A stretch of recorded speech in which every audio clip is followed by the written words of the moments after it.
Whispers in the Wire. How one pup changed an entire wilderness.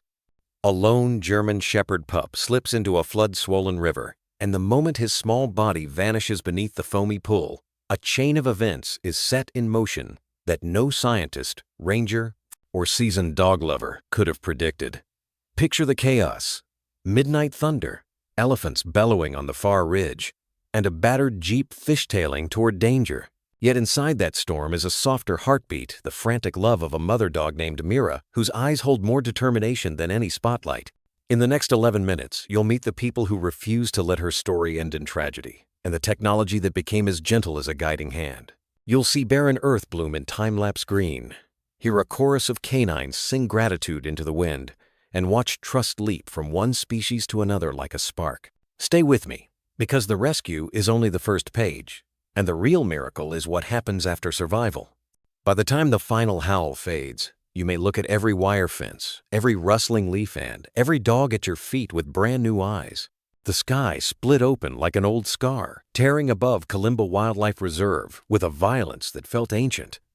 Rain lashed sideways in sheets, driven by gusts that bent even the oldest acacia trees to their knees. Lightning fractured the heavens in brilliant, electric veins, one after another, like nature trying to send a message no one wanted to hear. Inside the central outpost, most of the staff had long since retreated to the barracks lamps flickering, boots damp, radios buzzing with scattered static. But far beyond the walls of human comfort, at the edge of the south field, the old K9 compound sat half submerged in shadow and rain, its wire fencing rattling against the wind like chains in a storm-swept graveyard. The compound had once been a military dog training facility. Now, it was something more sacred, a place of retirement, rest, and reverence. The dogs here were not ordinary.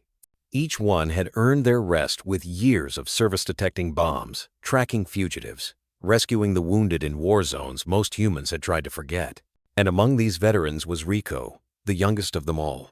Not yet seasoned by the world, but already marked by something rare: a sharp mind and a softer heart. That night, Rico could not sleep. The other dogs had curled up in the straw-lined kennels as the storm rolled in, low growls and occasional whines slipping into the wind like scattered prayers. Mira, the oldest female, and Rico's mother, had tucked herself tightly beside the metal grate, her ears twitching at every crack of thunder. But Rico remained near the far Finceresless, ears perked, nose lifted into the heavy air. The scent of wet earth and ozone hung thick. Something about it pulled at him. It wasn't fear exactly. It was curiosity. Or maybe instinct. The wind surged again. Another blast of light tore across the sky, and then came the sound. A thunderclap so loud and so close that it seemed to rupture the earth itself. The dogs howled in unison on collective, wounded sound that carried across the fields. Mira barked, loud and desperate, but when she turned to where Rico had been just seconds before, he was gone. Only the swinging gate remained open, just slightly ajar, as if nudged by fate. Lightning struck not far from the riverbank, the flash revealing a trail of small, fresh paw prints vanishing into the mud-soaked slope. Then came silence, heavy and unnatural, save for the drumbeat of rain on tin and leaf. Hours passed. The storm refused to let go. Dr. Noah Vance had been asleep in his office chair, boots still on, a damp towel around his neck, the kind of sleep that only exhaustion gives, dreamless, motionless. But something stirred him. It wasn't the thunder. He'd lived through more violent nights. It was the silence that came after it, the hollow quiet that seeped into the bones. A sharp, persistent barking cut through the calm. He stood, frowning, and made his way through the flickering corridor of the research building. His hand rested briefly on the photo that hung just outside the door. Him, 15 years younger, kneeling beside a Belgian Malinois, medals on its collar, eyes too tired for joy. That was back before Kalimba, before he knew what it meant to save something that couldn't speak but could still remember. Outside, the wind hit him like a slap. Cold, raw, full of warning. Noah pulled on his coat and headed toward the K9 compound. The flashlight in his hand struggled against the rain, the beam flickering as if it too were afraid. He found Mira barking frantically, her front paws muddy. pacing in tight circles. Her eyes, dark and frantic, caught his immediately. She lunged at the gate, whining, then turned toward the distant tree line beyond the enclosure. The others were restless, 2 ears up, tails stiff, sensing something had broken the natural order. "Where is he?" Noah muttered as if Mira could answer. And somehow, she did. She bolted toward the edge of the fence, where the ground turned soft and unstable. Her nose hovered low, following a trail no human eye could see. Noah followed behind, heart beginning to pound not just from fear, but from recognition. This wasn't the first time he'd chased after something small and fading in the night. The wind screamed again, louder than before. Tree limbs groaned. The soil beneath his boots felt half liquid, every step sinking an inch deeper than the last. Noah reached the edge of the hill that sloped downward toward the Mopani Rivera, winding, unpredictable waterway that had swallowed more than its fair share of creatures during the wet season. He called back to his assistant over the radio, voice sharp with urgency. "We may have a breach. One of the dogs is missing, Rico. Send help, bring floodlights, and call Tariq." But the radio crackled, full of static. Lightning flashed again. For half a second, Noah saw what looked like a slip mark in the dirt, about the size of a pup. The brush nearby was flattened, trampled.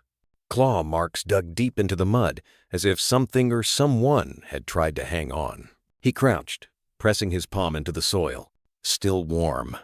And then he heard it, faint, barely louder than the river. A whimper, small, desperate, distant. Noah stood up straight, eyes scanning the tree-linny end. Just as he turned back toward the compound, headlights emerged through the curtain of rain. A battered truck pulled up, sputtering, and a tall, slender figure jumped out, coat flapping, boots already soaked. Tariq Andala, the young engineer, rushed toward him, voice low but urgent. "I got your message. What's happening?" Noah didn't take his eyes off the river. "We've got a pup in trouble." He pointed toward the slope. "Rico's out there, alone, and that river's rising." The two men stood side by side, lightning throwing their shadows long against the trembling trees. Somewhere in the dark, just beyond reach, a fragile life hung in the balance sand. The storm had only just begun. By the time the storm withdrew from Kalimba Wildlife Reserve, the sky had turned the color of old ash, not quite light, not quite dark, and the land looked as if it had just woken from a nightmare it couldn't name. Everything was soaked, the kind of soaked that went down to the bone. Mud sucked at boots and paws alike. The wind had quieted, but the trees still dripped, as if weeping for something they couldn't hold on to. Branches hung low. Some snapped clean off. A few broken floodlights flickered pitifully along the western fence, casting thin beams over the paddock, where the reserve's most treasured residents lived, the K-9 veterans. "Doctor." Noah Vance stepped out of the main building just after sunrise, his coat already damp again from the mist hanging low in the air. His hair clung to his temples. In one hand, he gripped a clipboard of storm reports down trees, breached fences, localized flooding. In the other, a hot metal mug of black coffee, bitter and unkind. But nothing about the reports prepared him for what he saw next. A long, trembling howl echoed across the compound, and Noah froze. It wasn't the call of pain. It was something worse, he call of loss. The sound came from the old kennel rows. Noah began walking, then jogging. His boots splashed through fresh puddles. Each step sank just enough to make the effort feel heavier than it should have. The barking grew louder, several voices now, layered, sharp, urgent. He rounded the corner and saw Mira. She stood just outside her kennel, soaked and shaking. Her fur was matted with mud. Her head was tilted back as she let out another long, haunting cry. And when she saw Noah, she didn't run. She didn't even bark. She just stared at him, eyes wide and wild, tail low, whole body vibrating with something primal, something wrong. Noah's chest tightened. "Where's Rico?" he whispered, before he even knew he was speaking. The gate to Mira and Rico's shared enclosure was swinging open, tapping gently against its latch like a metronome keeping time with disaster. He dropped the clipboard. "Myra," he called, louder now, scanning the other kennels. "Where's the pup?" The other dogs had gathered near the edge of the fence line, their bodies pressed close, some pacing, some frozen, all looking in the same direction toward the riverbank. Noah's assistant, Julian, came sprinting up behind him, breathless. "Sir, the main generator's back online?" "Forget the generator. Sound the alert. Rico's missing." Julian froze. "The puppy?" Noah nodded once. "Mira's trying to tell us something, and the rest of the dogs already know." And Mira padded closer, pushing her soaked muzzle into the hem of Noah's coat, then pulling back and walking deliberately toward the perimeter fence. She barked once, then again, and then looked back. A signal. Without another word, Noah followed. The wind had carved shallow trenches through the dirt overnight, and the rain had filled them like veins pulsing with dirty water. Tracks were hard to read, but paw prints, small ones, could still be found if you knew what to look for. Noah crouched beside a long smear in the mud footprints, followed by a streak, like something had lost balance and slid. The soil here was darker, looser. Over the hill, the slope dropped fast toward the Mopani River. "Damn it," Noah muttered. Behind him, Julien activated the two-way radio clipped to his vest. "All teams, this is base. We've got a code silver. Repeat, juvenile K9, unaccounted for. Possible breach near South Slope. Mobilize search parties and prepare first aid." Mira let out another bark, sharper this time. She bolted down the path, kicking up mud as she ran. Julien looked at Noah. "Should I restrain her?" Noah shook his head. "Number, let her lead." Back at the central building, word spread fast. Tariq Andala, newly arrived on a research fellowship just 2 months prior, had barely finished dressing when the alert came through. The young engineer shoved his notebook and rolled up drone maps into a weatherproof satchel, then bolted out the door. His boots weren't even tied. Down the hallway, a field technician whispered to another, "That pup's not even 6 months old. He won't make it if he's in that river." Tariq heard it. He didn't stop. Meanwhile, at the riverbank, the full picture came into focus. The southern fence line had caved slightly from runoff erosion, forming a gap just wide enough for a small dog to slip through. The rocks here were slick, the drop-off steep. It wasn't hard to imagine Rico chasing the scent of something an injured bird, a shifting shadow ant sliding down into the dark. And once he did, there'd be no way back up alone. Mira stopped at the edge and barked again. 3 short bursts. Julien knelt beside her, checking the soil, then looked at Noah.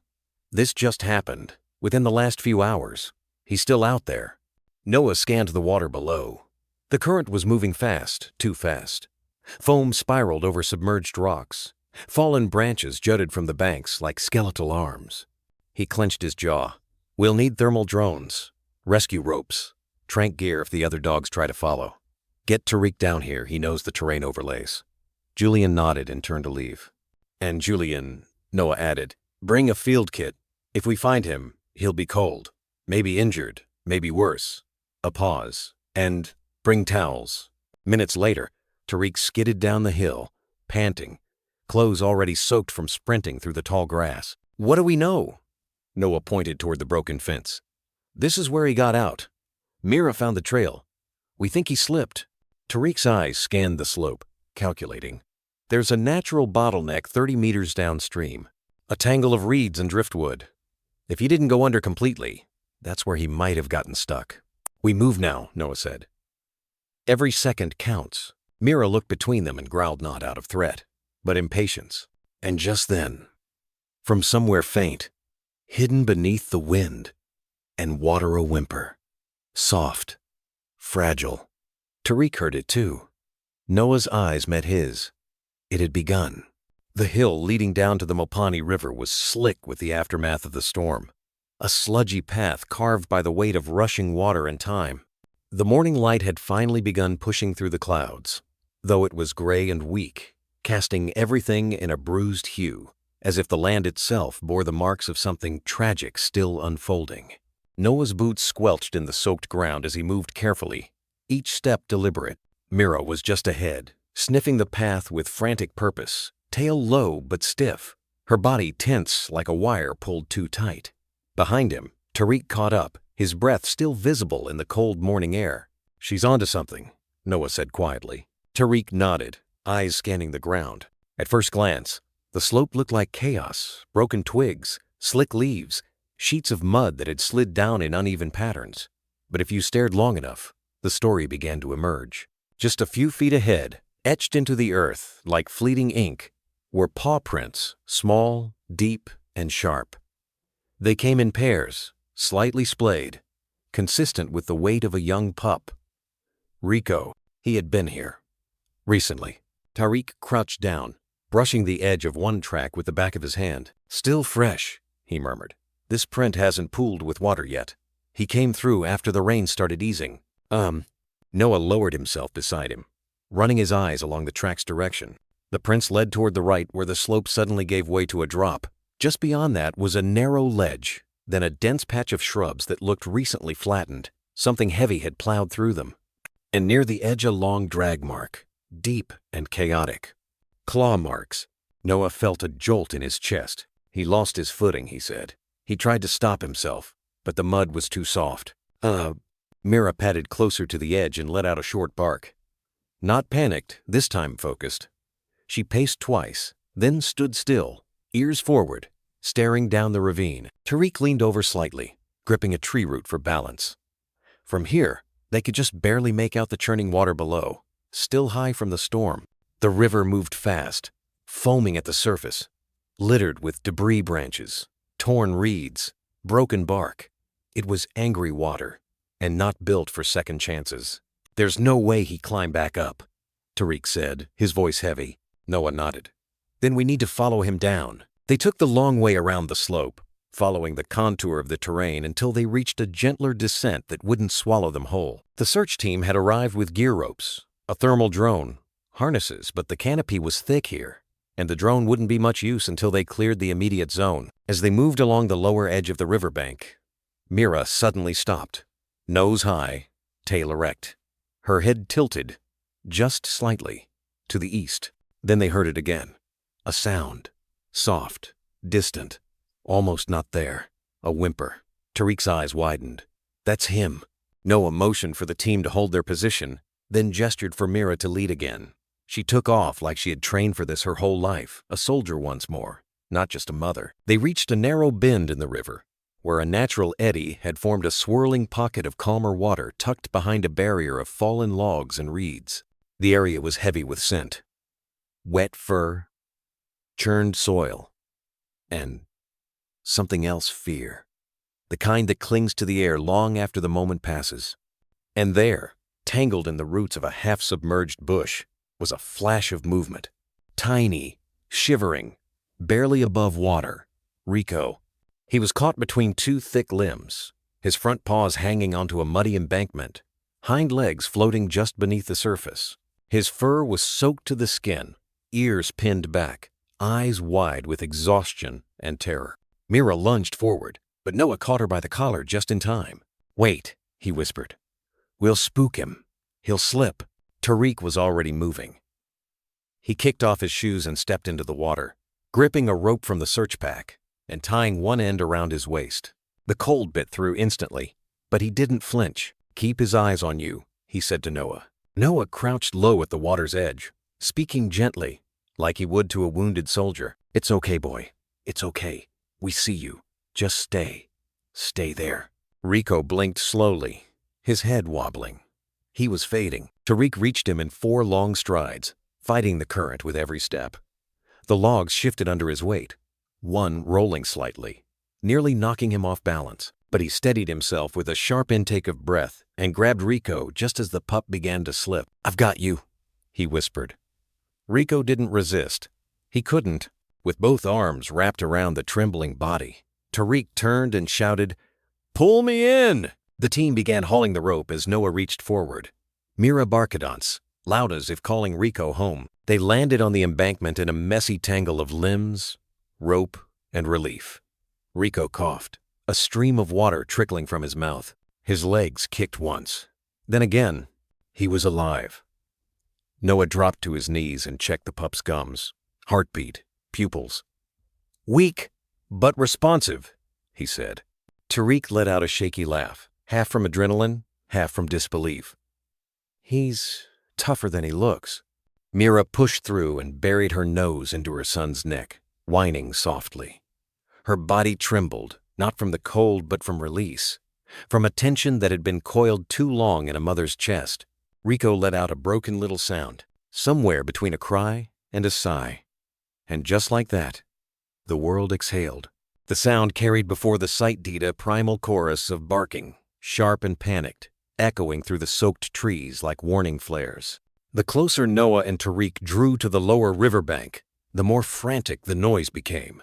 Not just one voice, but many. A collective alarm, a signal that something still wasn't right. When they broke through the final line of brush, the scene erupted into view, and for a brief second, it didn't look like a wildlife reserve at all. It looked like a battlefield. The adult dogs veterans all were gathered along the river's edge, muddy paws clawing into the soaked soil. Their bodies were tense, tails stiff, muscles coiled like springs. Some were digging furiously, flinging clumps of wet earth behind them. Others barked in short, piercing yelps toward the water, as if urging it to spit something back. And in the center of it all was Mira. She wasn't barking. She was pacing back and forth just inches from the drop-off, her paws tracing the same muddy line with obsessive urgency. Her eyes never left the river. Her ears twitched with every change in sound. She didn't need words. Her body said it all. Something is still wrong. He's not safe. Not yet. Noah approached slowly, hands out, voice low. "Mira, easy. We're here." She gave him one sharp glance, just one, but it held more pain than any cry could. Then she turned back to the water and let out a soft, broken whimper. Tariq moved quickly toward the group of dogs on the far side of the bend. "They're digging toward something," he called out. "Look at the soil, it's been churned up. Recent." Noah joined him and knelt beside the pit. Beneath the layer of mud, tangled reeds and snapped roots told a story. Something had tried to climb out. Something small. Something that had almost made it. And then it came again, that sound, faint, gurgling, almost swallowed by the water's roar. A whimper. Tariq froze. "Did you hear that?" Noah nodded, eyes scanning the river. "Where is he? Come on, Rico, give us a sign." The dogs quieted, almost in unison, ears rotating toward the same direction downstream, where the river curled tightly behind a curtain of overgrown bushes and broken trees. That's when Noah saw it. Not a full shape, just a movement. A rustle of something small and slick caught between two submerged branches, the current pushing against it like a bully. Rico. He was partially hidden beneath the tangle, head low, legs trapped beneath a forked branch, his chest rising and falling in short, panicked bursts. His eyes, barely visible, were wide and dazed, locked in that terrifying middle place between instinct and surrender. "He's stuck," Noah said, standing fast. "Pinned between those branches." Tariq's voice was tight. "He won't last long in that current." "That—" Mira barked again, louder this time, and lunged forward. But one of the older males blocked her with his body. A former police dog named Jet, black-coated and scarred from years on the field, stood between her and the drop, growling low, not at her, but at the river, as if warning it not to try anything else. The team worked quickly. Ropes were uncoiled, a harness laid out, and the smallest field medica wiry man named Elias strapped on his vest. "I can try to reach him," he offered, but Noah shook his head. "The current's too strong. He needs someone heavier, someone with leverage." "I'll go," Tariq said without hesitation, already taking off his jacket. Noah turned, surprised. "You sure?" Tariq nodded, grabbing the rope. "I helped build this path. I know the drop. I can anchor from the split rock and lower myself under the branches. We'll use the trees for tension." Noah didn't argue. There wasn't time. Mira let out another bark, piercing, desperate, and then, without warning, howled. A long, rising sound that shattered the air around them. It wasn't just grief. It was command. The other dogs joined her, one by one, their howls building into a Carusa call to action. A plea for help. A mother's cry reaching through the wild. Noah looked to Tariq. "Go." Tariq moved like someone who didn't have time to doubt. He looped the rope across his torso, double-knotted it to the anchor tree, and lowered himself slowly into the water. Each step was a war. The current fought him, tugged at his legs, pushed against his chest, but he held firm, eyes never leaving the trapped pup ahead. "Talk to him," he shouted to Noah. Noah stepped forward. His voice was rough with emotion. "Rico, we see you. You hang on. You hear me? You're not alone." The pup twitched, just slightly, but it was enough. He was still responding. Tariq reached the first log, steadied himself, and climbed partially over it. The branches scraped his legs, and one underwater root caught on his boot, nearly yanking him under. He cursed, yanked his foot free, and lunged forward. He was close enough now to see the shallow rise and fall of Rico's ribs.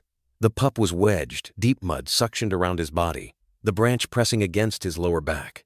One wrong move could drive him under. Tariq reached out, hand trembling from cold intention, and whispered, "Easy, buddy. I'm here. I've got you." As if hearing him, Rico blinked. A small whimper escaped his throat, weak and grateful. Tariq slipped his arm beneath the branch and braced his shoulder against the main trunk. With one powerful shove, he dislodged the log just enough to shift the pressure and pulled. Rico's body slipped free like a soaked rag. He didn't fight it, didn't panic. He just let himself be held. The rope team hauled them both in wet, heavy, but alive. Mira rushed forward the second Tariq's boots hit the ground, nose pressed against her son's neck, whining low and constant. Rico stirred weakly, his tail flicking once in recognition. The other dogs fell silent. Not out of fear, not even exhaustion, but reverence, because they had seen the edge, and they had witnessed something pulled back from it. The moment Rico slipped again, his body nearly vanishing beneath the current, Noah moved. He didn't shout, didn't wait. He just threw off his jacket, the soaked canvas hitting the mud with a slap, and sprinted toward the drop. Tariq followed, breath tight in his chest, hands fumbling at his own belt as he yanked off gear that would drag him down. The water ahead wasn't just fast, it was punishing, angry, a roiling mess of tree limbs, jagged rocks, and runoff carrying months of debris. No one in their right mind would step into it, but neither of them hesitated. This wasn't about reason. This was about instinct, and instinct screamed, "Jump! Now!" Noah reached the edge first, eyes locked on the small, slick figure struggling beneath the crisscross branches, and launched himself into the river with the precision of someone who had done this before. His body hit the surface hard, the impact jarring through bone and sinew, but he didn't feel it. There was only cold, a kind of cold that bit straight through muscle and marrow and memory. Tariq plunged in seconds later, the water crashing around him like an avalanche. The current seized him instantly, dragging at his legs, spinning him sideways. He kicked hard, forcing himself upright, lungs burning, heart hammering inside his ribs like it wanted out. Ahead, Noah was already pushing toward the fallen branches, his arms cutting through the current with practiced efficiency. But even he wasn't immune to the river's rage. He slipped sideways once, smashed his knee against a rock, cursed under his breath. "Rico, hang on," he gasped, even though he knew the pup couldn't hear him over the roar. Branches scraped against his arms, slicing through skin. He ignored the sting. Blood mixed with river water, swirling away into the gray. Every second counted now. Tariq swam beside him, teeth clenched, face pale from the cold. "We've got to wedge him loose before the current pulls the whole branch down." "I know," Noah shouted back, reaching for the tangle. But the branch was heavier than expected, partially buried under waterlogged debris, twisted in place like a trap. Rico was caught beneath the lower fork, body limp, eyes closed now. Only the rise of his chest barely there told them he was still fighting. Noah shoved his hands under the main limb, feet bracing against submerged rocks, trying to lift. Nothing. He pushed harder, arms shaking. Still nothing. "On three," Tariq called out, grabbing the opposite side. 1, 2, 3. Together they heaved, muscles straining, the water dragging at their waists. The log shifted just slightly, and with a cry, Noah slid his arm beneath Rico's belly, hooked him under the chest, and pulled. The pup came free like a sodden weight, motionless and soaked, fur clinging to bones that shouldn't be so small. "I've got him," Noah gasped. "Go," Tariq yelled. "I'll hold the branch." Noah turned, cradling Rico against his chest, shielding the pup's head from the branches above. He moved like a man carrying something fragile and sacred. The water tried to take them both, but Noah drove forward. Each step, a battle. Back on shore, Mira barked one set-piercing, desperate. The dogs surged forward again, but were held back by handlers who'd formed a perimeter near the shallows. Elias and another medic had a towel stretched out, ready, hands trembling. Tariq remained at the branches a moment longer, arms straining to keep them from closing again. A jagged root caught his shoulder, tearing through his shirt and skin. But he didn't flinch. When Noah finally reached the edge, Elias rushed forward to grab Rico, but Noah held firm, lowering the pup to the towel himself. "Easy," he whispered. "He's still breathing." The moment he let go, his own legs gave out. He collapsed into the mud, chest heaving, blood dripping from cuts on both forearms. Tariq stumbled onto land seconds later, coughing, his face ghost pale. "You got him?" he wheezed. Noah nodded, barely able to speak. "Yeah, we did." The medical team worked fast, drying Rico's soaked fur, checking vitals, pressing stethoscopes to his chest. Mira hovered nearby, whining low and constant, unable to get close, but unwilling to leave. "He's hypothermic," Elias said, wrapping the pup in thermal padding. "Pulse is slow, but steady. No obvious fractures. Lungs are clear." Tariq knelt beside them, watching Rico's flank rise and fall. "That river almost had him." Noah wiped mud from his face, voice rough. "It didn't. That's what matters." They sat there in the rain-muddied clearing, soaked, bleeding, shaking but alive. And so was Rico. Behind them, the dogs had gone still. The barking had stopped. The pacing, the scratching, all of it had quieted into something that felt almost sacred. They stood in formation, shoulder to shoulder, tail to tail watching. Not with confusion, not with panic, with something older, recognition. They had seen battle before. They had lost teammates, handlers, friends. But today, one had been brought back. And for a moment, under the bruised sky and whispering trees, Kalimba stood still. Not in fear, but in awe. The world was a blur of water and bark and noise and then silence. Noah's ears rang with the aftershock of adrenaline. The river still roared behind him, but all he could hear was the sound of his own breath-ragged uneven and the too quiet stillness of the bundle in his arms. Rico wasn't moving. Not a twitch. Not a whimper. Noah crouched beside the pup, eyes scanning for the telltale rise and fall of his chest. His fingers found the small rib cage, slippery and limp, fur clinging in clumps. "Come on, buddy. Breathe." Tariq knelt beside him, dripping wet, blood running from a cut along his brow. He looked at Rico and then at Noah. No words, just that shared fear in their eyes, the kind that gripped men who had already seen too much. Rico let out a choking gasp. Not a bark, not a cry, just a gurgle of life. Noah's hands flew to the pup's muzzle, tilting his head slightly. He pressed 2 fingers to the side of Rico's throat. The pulse weak, thready, but there. "He's still with us," Noah said, his voice thick with disbelief. "He's still fighting, and—" Tariq exhaled like he'd been holding it for years. "We need to keep him warm. Get him stable." "I've got him," Noah said, pulling the thermal wrap tighter around the pup's small body. "Elias! Blankets now!" Footsteps splashed through the muddy grass behind them. Elias appeared with towels and an emergency heating pad already humming. He dropped to his knees, his hands steady despite the tension rippling off him like heat from asphalt. "Don't move him too much," Elias said. "Lay him flat. Let's see what we're dealing with." Noah gently lowered Rico onto the insulated mat, cradling the pup's head one last time before releasing it. Rico's eyes fluttered barely, a slit of brown visible beneath heavy lids. Mira let out a keening howl from the ridge above.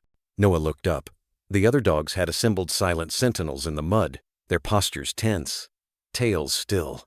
And Mira stood at the front, body low to the earth, her gaze locked on her son. "Let her through," Noah whispered. A handler stepped aside. Mira trotted down the slope with surprising speed for a dog her age. She stopped just short of the group, then stepped forward cautiously, as if asking permission. Noah nodded once. She closed the distance and lowered herself beside Rico, nose touching his damp forehead, a soft rumble rising from her chest knot. A growl, not a bark, just memory. A mother remembering her son as a pup, the way he used to curl into her belly, tiny and fearless. Rico stirred again, a twitch in his hind leg, a flutter of breath, and then, slowly, as though rising from somewhere far deeper than water, a cough. It rattled out of him in a wet, shaking burst. Then another, His body spasmed. He vomited a thin stream of river water onto the towel. Elias leaned in. "That's it. Get it out. That's good, Rico. Keep going." The pup hacked again, and then sagged into Mira's side, trembling like a leaf. His chest rose. Noah pressed the heel of his hand to his mouth, trying not to cry. His shirt was torn. His arms were covered in slashes. His boots were half filled with mud, but nothing mattered except that rhythm. In, out, in, out. "He's breathing," Noah said aloud, as if to anchor the moment. "He's breathing on his own." They worked quickly now. Elias checked his pupils. Tariq rubbed Rico's limbs gently to restore circulation. Another team member adjusted the portable heat lamp, but it was Mira who grounded him. She never left his side. Not once.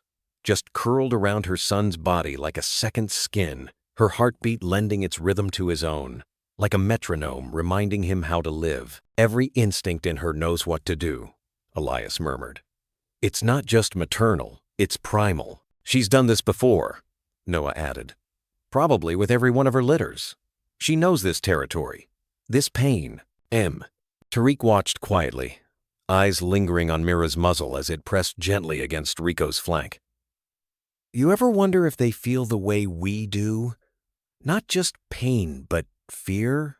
Hope?" Noah didn't answer for a moment.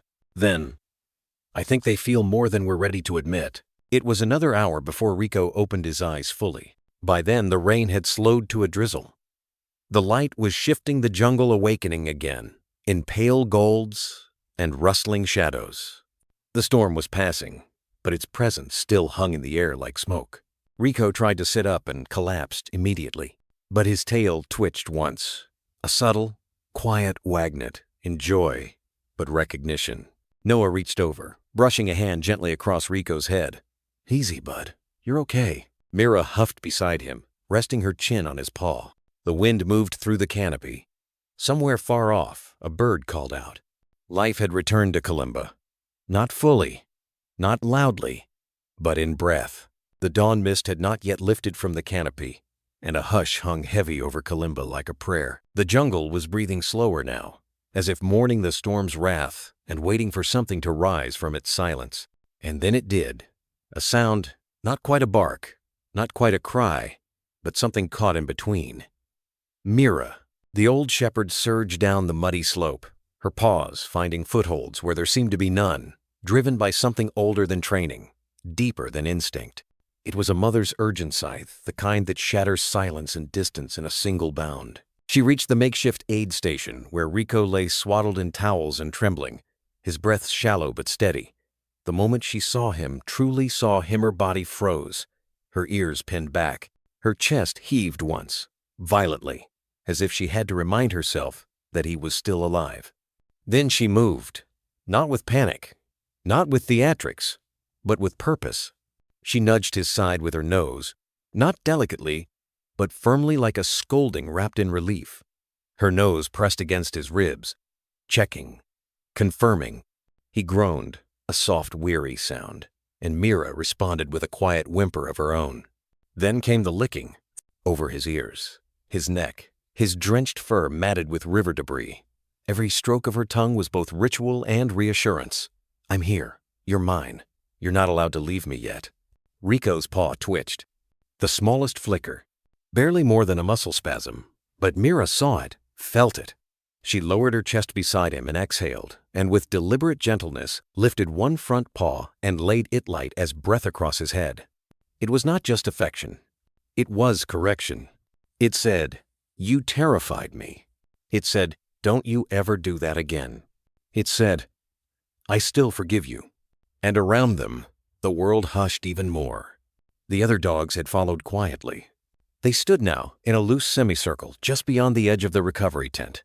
Rafik, the silent alpha with his storm-gray muzzle. Juno, with her black coat still spattered with mud. Mika, with the nervous paw-licking. And old Zeke, who had survived too many things and lost too many pups to let this go unnoticed. They didn't approach. They didn't bark. They simply stood still and watching, as if bearing witness to something sacred. For all their training, their missions, their scars, this was the oldest language they spoke. The unspoken bond of family. Noah knelt beside the pair and placed a quiet hand on Mira's back. "She hasn't left his side since we pulled him out," he murmured to Tariq, who stood behind him with his arms crossed, brow furrowed. "I wouldn't either," Tariq replied. "Look at her. She's holding that pup together better than any of our field kits." Noah nodded. "Sometimes love heals faster than science ever will." Rico coughed again, just a weak sputter, but this time his eyes opened halfway. Mira's ears perked up instantly. She didn't lick him this time. She just stared. And Rico, with effort, lifted his head a fraction off the towel. His gaze found hers blurry, confused, but real. Their eyes locked. Something passed between them. Recognition, apology, relief, and maybe something else too. A promise. Time passed strangely after that. No one spoke much. No one needed to. Noah adjusted the heat lamp while Elias quietly replenished Rico's Ford drip. Mira didn't flinch when hands touched her son. She trusted them, but not completely. Every so often, one of the other dogs would inch closer, sniff the air, then return to the circle. A subtle changing of the guard, a quiet act of respect. Rico wasn't just one of their own. He was the last born, the youngest of Mira's final litter, the wild one. The one with too much spirit and not enough sense. The one they all thought wouldn't make it through training. But he had. And now barely, just barely, he had made it through the river, too. Mira shifted beside him, and for the first time in hours, she allowed her eyes to drift closed. Her breathing slowed, sinking to Rico's in a soft, shared rhythm. Noah watched the two of them fur to fur, breath to breathe hand, felt something in his chest loosen that had been wound too tight since the storm. "You think he'll recover?" Tariq asked, softly now. Noah didn't answer right away. Instead, he watched Mira's paw, still resting across Rico's head. A mother's touch. Not desperate, not helpless, just firm, present, real. "I think," Noah said finally, "he already has." Outside the tent, the sun broke fully over the treetops. It touched the edge of the semicircle, first lighting the fur of Zeke, then Juno, then Mikan, till the whole gathering shimmered in gold, like a silent vigil bathed in light. And in the center of it all, beneath Mira's paw and the jungle's rising breath, lay a pup who had almost drowned, and the mother who pulled him back from the edge without ever setting a paw in the river. She hadn't needed to. Her love was the raft. The scent of wet fur, antiseptic and damp soil still clung to the air inside the recovery tent, thick and metallic like breath after thunder. Outside, the rest of Kalimba was waking slowly, the jungle shedding its rain-soaked skin beneath a brittle sun. But inside, the world had narrowed down to one pup, one monitor, one breath at a time. Dr. Noah Vance knelt beside Rico, the pup's body still shivering intermittently under a heating pad. The young German shepherd had been stabilized for now, body temperature rising inch by inch, heartbeat steady if faint, but something wasn't sitting right. Not with Noah. And Noah always trusted that voice. The quiet one beneath the protocol. The one he'd honed over years of war zones and triage centers, rescue shelters, and operating tables. He gently lifted Rico's lip, revealing gums that should have been bubblegum pink. They weren't. They were the color of cold ash. Noah's brow creased. "Still pale," he muttered, half to himself. Mira gave a low, possessive grumble nearby. She hadn't left Rico's side for hours, and every time someone leaned in too far, she stiffened. But something in Noah's hands must have told her this wasn't intrusion. This was concern. Noah stroked Rico's ear once reassurance and reached for his stethoscope. Tariq entered the tent then, sipping from a dented thermos, his eyes bloodshot but alert. "How's our boy?" he asked. Noah didn't answer immediately. He was listening not just with his ears, but with that same inner sense that had saved more dogs than he could count. Rico's lungs wheezed faintly, like wind struggling through cracked reeds.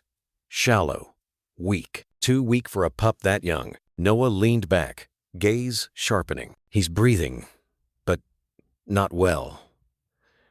And it's not just from the near drowning. This goes back further." Tariq frowned and stepped closer. "You think he was sick before the storm?" Noah didn't reply. "Not yet." He moved to the IV drip and adjusted the flow just slightly, then reached into the kit beside him and pulled out a portable hemoglobin meter. He pricked Rico's ear gently, drawing a small bead of blood. The screen lit up. Too low. Another pause. Then he ran a hydration check, skin elasticity, capillary refill. Slow. Far too slow. Noah sat back on his heels, eyes narrowing, not in panic but calculation. This isn't just exhaustion, he said quietly. Or hypothermia. Tariq tilted his head. Then what is it? Noah looked down at the pup again. He's malnourished, slightly anemic, dehydrated before he even hit the water.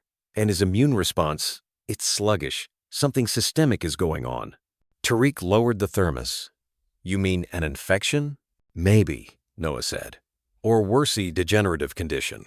One that's been progressing for days, maybe weeks. No. The weight of the words settled hard between them. Rico had always been the most spirited, the most rebellious. He ran further, jumped higher, barked louder than the rest.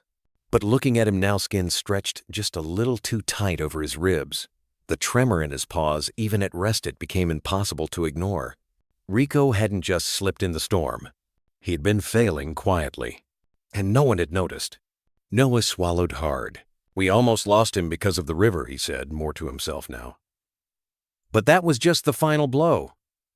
The fall wasn't the disease. It was the symptom. Mira let out a long, low whine, as if something in Noah's tone had registered, somewhere deep in the part of her that remembered being a working dog trained to understand tone before command, sorrow before language. Noah reached over and placed a palm gently on her back. I'm sorry, girl. I should have seen it sooner. She didn't move, but she blinked oncislow and long. Forgiveness in silence. Do you think it's genetic? Tariq asked after a beat. He's the youngest, the runt. Noah didn't nod, but he didn't shake his head either. Could be, or environmental, toxin exposure, parasitic. We need full labs to know more. He pulled out a new set of vials, drawing fresh blood from Rico's leg. The pup didn't flinch. Too weak to protest. Noah hated that most of all. I'll rush these to the field lab, he said, already packing the samples. We need CBCs, liver panels, the whole workup. If there's an infection or deficiency, we catch it now. And if it's something worse? Noah paused. We still fight. Outside the tent, the other dogs had begun to stir. Rafik let out a low, single bark just once, as if to remind the camp that daylight was moving, that duty called beyond the worry. But inside the recovery tent, everything still revolved around the smallest heartbeat. Noah knelt beside Rico again and placed 2 fingers gently on the pup's chest. Hang in there, he whispered.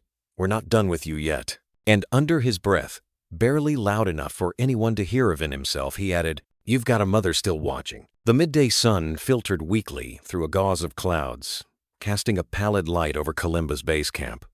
There was no wind, no birdsong. Even the jungle seemed to be holding its breath. Inside the mobile field lab, the silence was heavier than usual. The hum of machines, normally a comfort, now grated against something more primal-like, trying to ignore a distant siren while patching a sinking boat.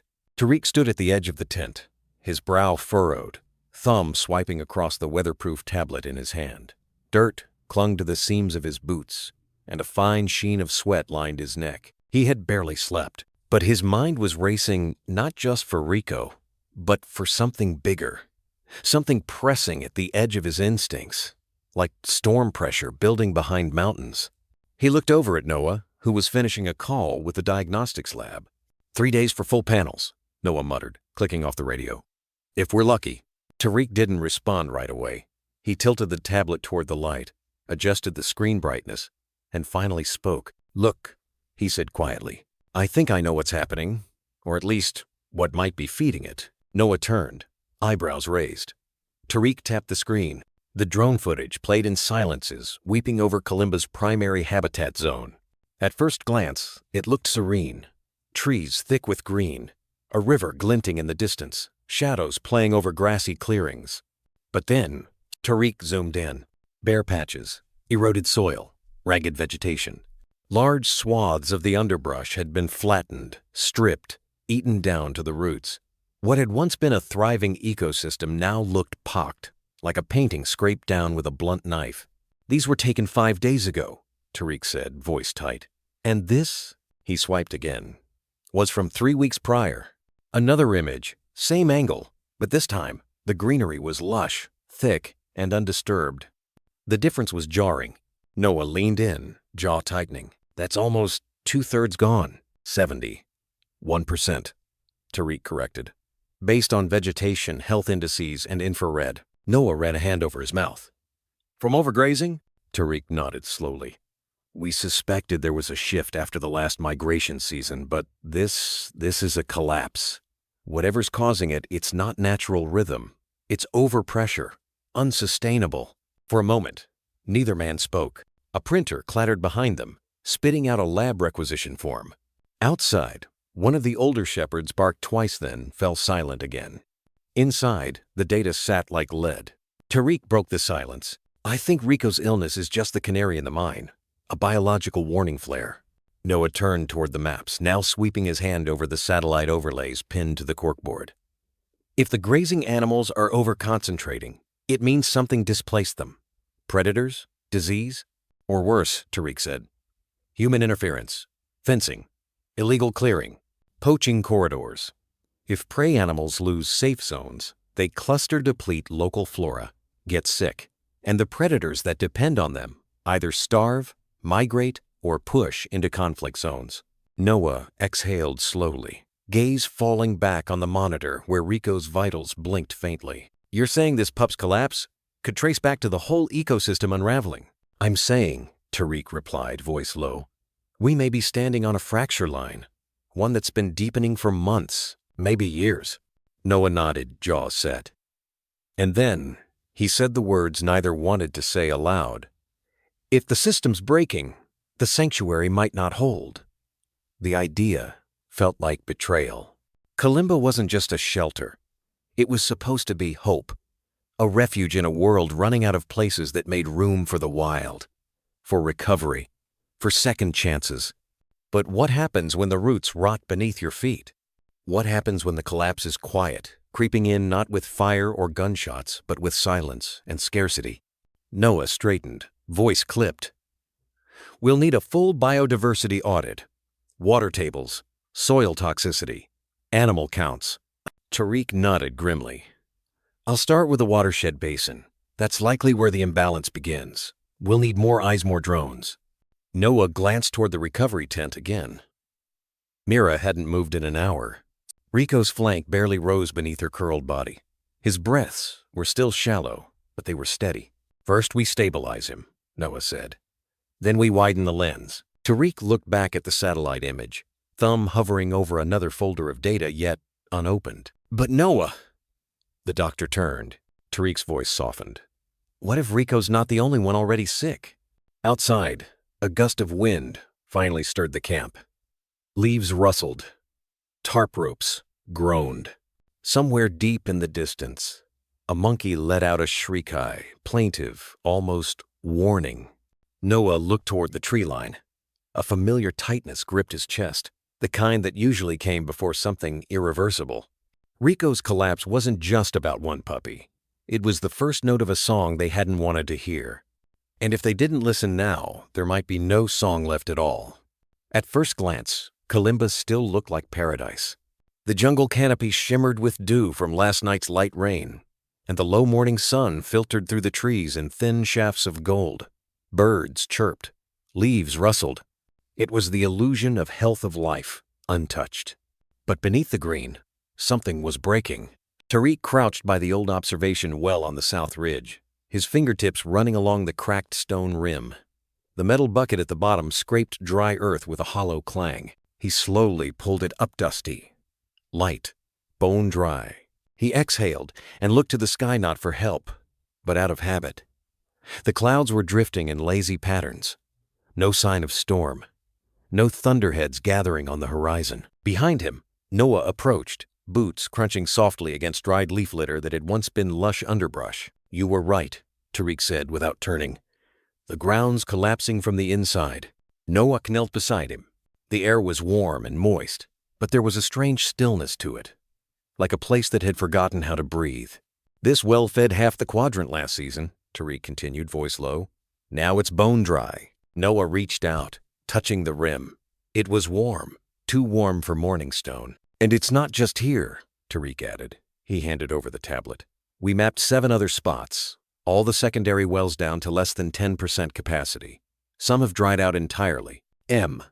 Noah scanned the data, each number stabbed deeper than the last. But we've had rain, he murmured. Almost every week. That's surface, Tariq replied. The aquifers are failing. The groundwater tables dropped nearly 2 meters in 4 months. Noah's jaw clenched. That doesn't just happen. Not unless someone's drilling upstream or diverting flow. They walked in silence for a while, down the slope toward the western perimeter where the forest grew denser and the shade deeper. The sounds of Kalimba softened behind them, swallowed by a thick wall of stillness. The air here smelled different, faintly metallic, slightly stagnant, like water that's been standing too long. Mira appeared first. She trotted from the brush line with 2 other adult dogs behind her, both with muddy coats and tongues lolling. She led them to a small depression in the earth, a low basin, fed by a trickling runoff stream. The dogs began to lap at the water without hesitation, their movements desperate, almost impatient. Noah stepped forward, his gut twisting. The pool was shallow, barely 2 inches deep. Green film floated on the surface. Mosquito larvae danced in the corners. There was no inflow, no movement. He bent down and dipped a testing strip into the water. A few seconds passed. The paper turned a sickly orange. Ammonia's high, he muttered. This stuff's borderline toxic. But Mira kept drinking. So did the others. And so had Rika days ago. Likely from a pool just like this. You said systemic, Tariq said, voice tight. Noah nodded. Now we're seeing the system. They returned to camp by late morning, but the sense of urgency followed them like a heat wave that wouldn't lift. One of the interns was rinsing out feeding bowls when Noah passed the kennel row. He stopped short. The pups weren't barking, they weren't playing. They were huddled. 3 of them had diarrhea. 1 wouldn't lift its head. He felt his stomach drop. Inside the med tent, Rico was still asleep, breathing slow but shallow. The fluids had helped, but not enough. If this was waterborne illness, if it was spreading, Noah moved quickly, collecting samples, ordering the staff to boil every drop of water used at camp. By noon, Tariq had pulled together vegetation data for the last 2 seasons, and it painted a picture more terrifying than any illness. Kalimba's trees were starving. Even the oldest hardwood cicacias, Mopanes, were yellowing from the tips down. Some had dropped their leaves entirely, mistaking the dry stress for seasonal change. Roots had curled away from cracked earth, reaching blindly for moisture that no longer existed. Tariq sat in the corner of the lab tent, staring at the satellite overlay. It's not drought, he whispered. It's something worse. Noah turned toward him. Worse? Tariq swallowed. Drought recovers. Ecosystems adjust. But this is extraction.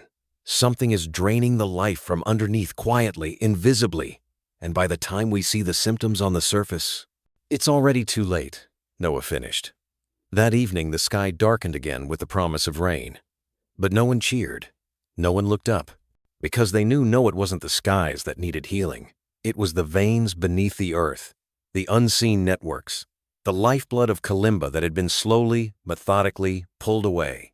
And now, the ones who had no voice, the dogs, the trees, the soil itself, were starting to fall silent. Rico stirred once in the night. His paw twitched in a dream, and Noah sat by his side, hand resting gently on the pup's flank, as if he could anchor the fading pulse of something much bigger than any of them could name.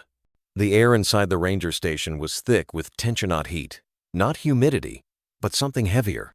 The weight of not knowing.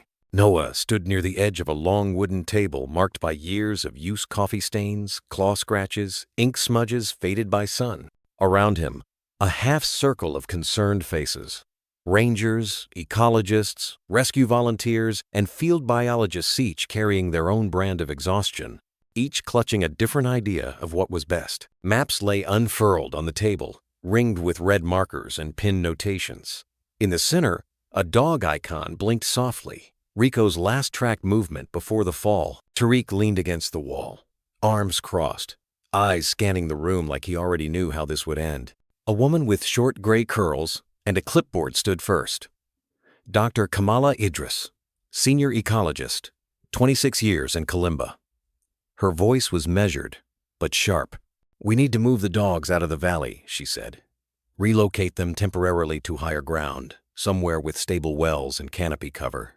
There's no water left in this quadrant. Noah's jaw tightened. He didn't speak yet. Another ranger, Paul Ndlovu, jumped in from across the table. And do what? Uproot an entire pack mid-season? You think Mira will follow us without half of them breaking rank? This isn't a zoo transport. They're bonded to this land. You move them. You break them. They'll die if we don't, Kamala countered, eyes narrowing. A third voice. Elise. Young. Optimistic.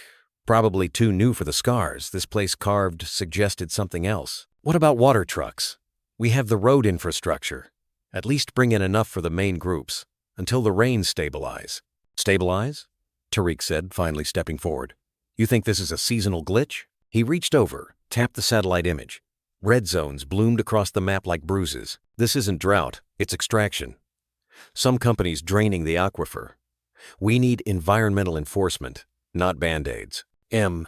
Noah finally spoke. His voice quiet, but it cut through the room like flint.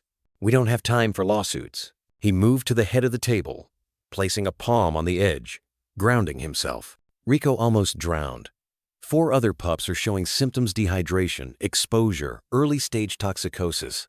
Mira's pack is showing signs of stress we've never seen. These aren't random cases. This is collapse. The room fell quiet. He glanced toward the dusty window, where the outline of the forest shimmered beyond the heat haze. And we're stuck between 2 impossible choices. Move them and risk their instinct, or leave them and risk their lives. Silence took hold for a moment, filling the spaces between breaths, between glances, between crossed arms and furrowed brows. It was the kind of silence that didn't ask to be filled. Finally, Kamala broke it. You're their guardian now, Noah. What would you do? That question hung there, suspended between respect and pressure. He looked around the room, at every face. If we move them, he began, we might save their bodies, but not their bond, not what makes them wild and whole. And his voice cracked slightly, just barely, enough for those listening closely. And if we truck in water, we delay the inevitable. A few more weeks, a few more chances to watch them decline in slow motion. Tariq stepped beside him. We don't need temporary solutions, he said. We need to find the source. Who's stealing the water? And why no one's talking about it? Noah nodded. Kalimba isn't dying because nature is cruel. It's dying because someone is taking more than they give. They spent the next hour listing out the bleak possibilities. Evacuate the pups? Too risky. Mira would never leave without them all. Truck water in daily? It would take convoys. And even then, would they trust it? Would they drink? Dig temporary wells? The water table was falling. Every drill might come up dry. Every option came with a trade-off. And still, the dogs waited in the forest, not knowing they were already part of a conversation where no one could agree what mercy looked like. Outside, the late afternoon sun cast long shadows across the dirt path. In the quiet distance, a single bark echoed sharp, urgent, then swallowed by trees. Noah stood with his hands on his hips, looking out. They're doing their part, he said softly. Surviving, holding the line. Maybe it's time we do our start, asking the questions no one wants to answer. Tariq nodded slowly. Then let's go find the ones who turned off the tap. Oh. The hum of the old solar fan in the ranger station was the only sound left when the crowd had finally thinned. One by one, the council had trickled out, some frustrated, some resigned, most simply tired. Noah remained, shoulders hunched over a table still littered with maps and incomplete plans, a half-empty thermos of now lukewarm coffee beside him. His eyes were locked on a topographic model of Kalimba, where the terrain rose and dipped like a frozen breath. A soft knock came from the open door. You look like a man trying to argue with a mountain, Tariq said gently, stepping inside. Noah offered a tired smile. Feels like it's arguing back. Tariq approached, brushing dust off a folded schematic he carried under his arm. His boots made barely a sound, as if he'd learned long ago how to move through conflict without startling it. I didn't bring this up in the main meeting, he began, because I wasn't sure how it would land. He unfurled the schematic carefully, a set of rough sketches, diagrams with annotations in pen, wire gauges scribbled beside elevation lines, and a small red stamp that read non-lethal. Fences, he said quietly. but not like the ones people use to trap or divide. I'm thinking perimeter guidance. Noah's brow furrowed. Electric fences? Low voltage. Non-harmful. Just enough to discourage movement into the most degraded zones. Think of it like gentle redirection, not punishment, just guidance. He pointed to the northwest quadrant of the map. Here, and here. These paths are where Mira's pack ventures deepest. But these areas, he tapped over the same spots, they're past recovery. If we can gently steer them south and east, toward the regenerative zones. Noah looked at him, still skeptical. You want to fence in wild dogs? No, Tariq replied, firm but respectful. I want to guide them away from death. Outside, a distant rumble of thunder threaded through the cloud banks, promising rain it likely wouldn't deliver. The land was brittle beneath it, all cracked soil, dead roots pretending to sleep. Tariq sat on the edge of the desk, his voice low. We're out of time, Noah. The wells are gone. The creeks are down to memory. They don't have the luxury of instinct anymore. It's leading them into emptiness. He paused, but they still trust patterns, barriers, signals. We used light and tone back in Somaliland to guide camel herds off minefields. It wasn't perfect, but it worked. Noah crossed his arms. These aren't herds. They're a bonded pack, highly intelligent, emotionally reactive. Tariq met his eyes. Exactly. Which is why this has to be subtle. No containment, just temporary suggestion. He leaned in. The idea isn't to change who they are. It's to buy them time to let the earth breathe again. Noah fell quiet, studying the sketches. The design was thoughtful. Flexible grids, remote deactivation, solar-powered units that could be moved as needed. Even the fence posts were designed to blend into the brush, barely visible unless you were looking. Still, a fence was a fence.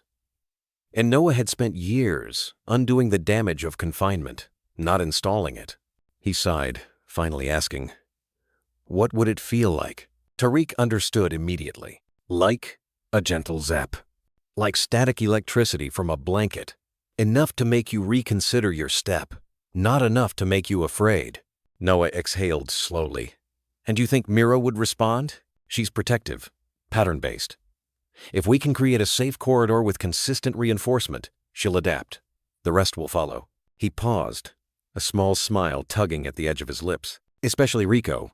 That pup learns fast. For a long moment, neither of them spoke. The wind picked up outside, rustling the dry grass beyond the window. Somewhere deep in the forest, a dog barked sharp, defiant, alive. Noah finally spoke. Softer now. What if we do this? And it works? And the vegetation regrows? And the water returns? Tariq nodded. Then we take the fences down and leave nothing but a smarter footprint. Later that evening, they stood on the overlook ridge above the southern corridor, where the golden light of the sun bled through the canopy like a farewell. Tariq pointed to where the new posts goth-threaded between boulders, curved along the path where the grasses still whispered green. Noah said nothing, just watched Mira's silhouette in the distance, pacing with purpose as her pups trailed behind like beads on a string. He wondered how many more days she could hold them together with nothing but instinct. Then he spoke barely above a whisper. Build it, but make it kind. Tariq placed a hand on his shoulder. Always. The sun hadn't yet broken the ridge when Noah found himself alone at the old fire pit near base camp, a tin mug of black coffee trembling faintly in his hand. The others were still sleeping, scattered across hammocks or makeshift cots, the air heavy with dew and the unspoken tension of what was coming. He should have felt progress. Tariq's fence plan was already underway, materials sourced, teams prepping, but Noah's stomach had knotted into something colder than the morning wind. The moment Mira brushed past him in the half-dark, leading her young to drink from the rain-catch barrel, something inside him twisted. The memory wasn't triggered by her gait or her scent. It was the sound of Rico's tentative pause on the gravel soft, unsure, and the way he paused when a nearby metal pole hummed as wind struck it. That hum. It wasn't wind, once. It was electricity. Years ago, in a country where the sun rose too fast and set like a burning curtain, Noah wore the olive uniform of a military veterinarian. The base was somewhere nameless on the map, where soldiers didn't talk about the dogs they lost because it happened too often, too quickly, and silence was easier than grief. Noah had arrived thinking his mission was healing patching wounds, treating dehydration, checking vitals. But in that desert heat, healing took on another meaning: survival through compliance. That's when he met Coda, a Belgian Malinois, 3 years old, lean as a whip and smart enough to open his own kennel. Coda didn't bark unless it mattered, didn't flinch at the sound of gunfire, but he hated the training yard, because that's where the current lived. The unit commandera man named Brax, with eyes that never blinked, believed in rapid imprint training. Brief, controlled electric shocks to condition avoidance behavior. Don't step off the path. Don't touch the crate. Don't follow that scent. Learn pain, avoid pain. Simple. Noah had objected mildly, at first. Professionally, he cited peer-reviewed studies and behavioral consequences. But Brax only stared through him and said, "We don't have time for nuance in war zones." So the fence was built. Noah had to watch. The first time Coda was shocked, it wasn't a scream, it was worse. It was the silence. He stopped moving. Eyes wide, tail curled under, body flattened to the ground, like the air itself had betrayed him. After that day, Coda would hesitate before every command. Look to Noah not for permission, but for mercy. The spark that had once made him exceptional dimmed behind a layer of fear. The last time Noah saw him was 2 weeks later, during a sweep mission. Coda froze mid-run, couldn't cross the field. The memory of pain was stronger than the command to proceed. That hesitation cost them time. Time cost a soldier his leg. The report called it handler error. Noah called it a scar. The tin mug trembled again. Back at the fire pit, the wind had picked up, nudging the edge of the tarp overhead like a reminder. He set the cup down. His mind whispered, "You're about to install the same thing here. Even if it's low voltage, even if it's temporary, even if it's to protect, not control." Still a shock, still a betrayal of trust. He rubbed his eyes, already raw from too little sleep and too many ghosts. He hadn't thought of Coda in years, hadn't wanted to. But now, with the stakes laid bare, Mira's tired frame, Rico's shallow breathing, the slow death of Kalimba beneath their feet, it was as if the past had returned not to haunt him, but to caution him. There is a cost to every kind of obedience, especially the kind born of fear. Tariq approached quietly, hands in his pockets. "You okay?" Noah didn't answer at first. Then, without looking up, "You ever regret something so deeply it makes your body tense before your brain catches up?" Tariq sat beside him, waited. Noah continued, his voice almost inaudible. "I watched a dog I loved turn into a shadow of himself, because someone thought fear was faster than trust." He glanced toward the field where the posts would soon go up. "I swore I'd never be part of that again." Tariq listened. "This isn't that," he said gently. "Isn't it?" Noah shot back, not with anger, but anguish. Tariq held his gaze. "Then don't let it be. Design it differently. Make it smarter, gentler. Let it nudge, not frighten." He paused, then added, "And maybe ask Mira for permission. Not with words, with presence." Noah stood and faced the ridge. In the clearing, Mira was watching him. Not just with her eyes, but with that ancient, wordless instinct dogs possess. She could feel his unrest, sense the weight in his chest. He stepped forward slowly, stopping a few yards from her, then sat. Just sat. Rico approached, nosing at his arm. Noah scratched gently behind the pup's ear. His hands moved with reverence, not authority, and Mira stepped closer. Her paw brushed his boot. It wasn't consent, but it wasn't rejection either. It was trust, bruised but unbroken. Noah knew then that if they moved forward, the fence would not be for the dogs. It would be for the land, for time, for the future. And it would be built not with steel and current, but with intention. Tariq stood at the edge of the shaded command tent, a folded set of laminated maps tucked under one arm, laptop in the other. The wind outside kicked fine dust along the pathways like a quiet warning. Time was running out. He'd waited for Noah to come to him. Now, it was time to go to Noah. Inside the tent, the fan above buzzed weakly, pushing warm air in a lazy circle. On the table, a spread of documents from the previous council meeting lay open scribbled notes, frustrated arrows, and water-stained field reports. In the middle of it all, Noah sat slouched forward, elbows on knees, head low, not defeated, but burdened. Tariq cleared his throat, not to intrude, but to announce purpose. Noah looked up. His eyes were tired, still holding fragments of the memory he hadn't shared with anyone but Tariq. "You said you needed one more reason," Tariq said softly. "I brought you 5. Noah raised an eyebrow, the ghost of a smile breaking the fatigue. He motioned to the chair beside him. Tariq took it without hesitation. He opened the laptop, turned the screen toward Noah, and clicked through a series of slides.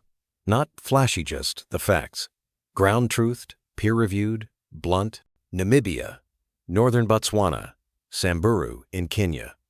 3 separate reserve sol used low-voltage guidance fencing over the last 10 years.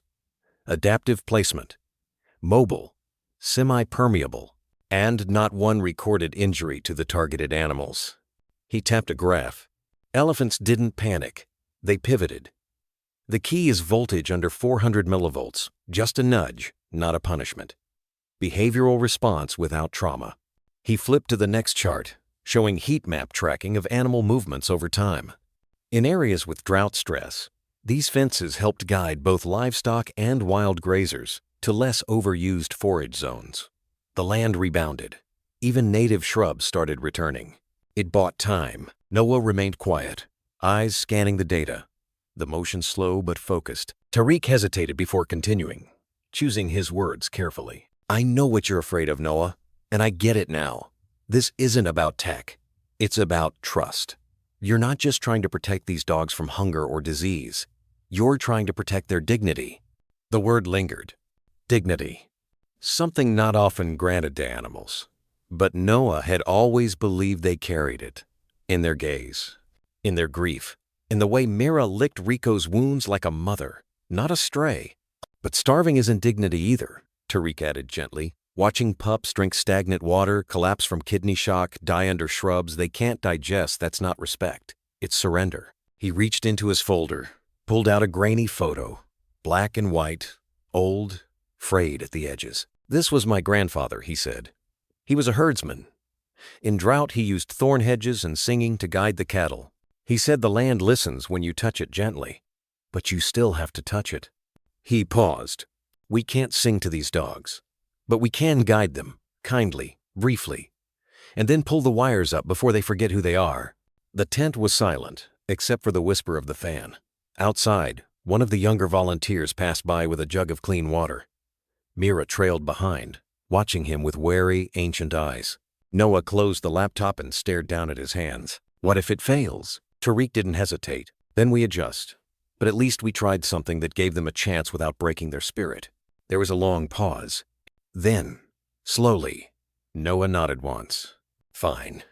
But on my terms." Tariq blinked, then grinned. "Meaning?" "No permanent structures. Mobile only. Weekly relocation. No night circuits unless necessary. Only the gentlest pulse allowed. And the dogs get buffer zones places. With water, shade, and silence. Non-negociable." "No." "Agreed," Tariq said immediately. "And I want observers. Daily behavior logs. If a single dog shows signs of avoidance, trauma, or fear-based collapse, we stop. No debate." Tariq extended his hand. "Deal." Noah looked at the hand, then shook it. "And one more thing," he added. "Don't ever make me regret trusting you with this." Tariq's voice dropped, sincere. "You won't." By noon, the team had pulled out the crates, coil after coil of insulated wire, low-impact solar battery packs, lightweight aluminum poles with biodegradable markers. They weren't building a prison. They were building permission. Noah walked beside the layout team, overseeing every placement, every post, the distance between poles, the curvature of the line, the proximity to brush. He measured the current flow with his own voltmeter, testing it on his hand first, then on a damp leaf. Just a tickle. A whisper of guidance. Not fear. Not anymore. Mira sat watching from a nearby knoll, eyes tracking their every move. At one point, Rico padded over the half-laid corridor, paused, sniffed, and stepped across the wire's shadow without flinching. No one cheered, but everyone exhaled. That night, as the team gathered under lantern light, they didn't talk much. Fatigue did most of the silencing, but under it all, there was a quiet resolve. Tariq sat with his back to a cooler, sketching out the next day's deployment map. Noah stood nearby, sipping tea. The weight hadn't lifted, but it had shifted. Not a burden anymore, a responsibility. He thought of Coda again, not with pain this time, but with purpose. "Let's guide them," he whispered into the dark. Not control, not course, just guide. The sun hadn't fully breached the horizon when the first stakes hit the earth. The morning mist still clung to the grass like breath held overnight. Dew glinted on every blade, catching the first slivers of light that cut between acacia branches. Tariq was already sweating. He wasn't supervising from a clipboard. He was down in the dirt knees, dusted, palms scraped, adjusting tension wire with calloused fingers like he'd done this 1,000 times before. Except he hadn't. Not like this.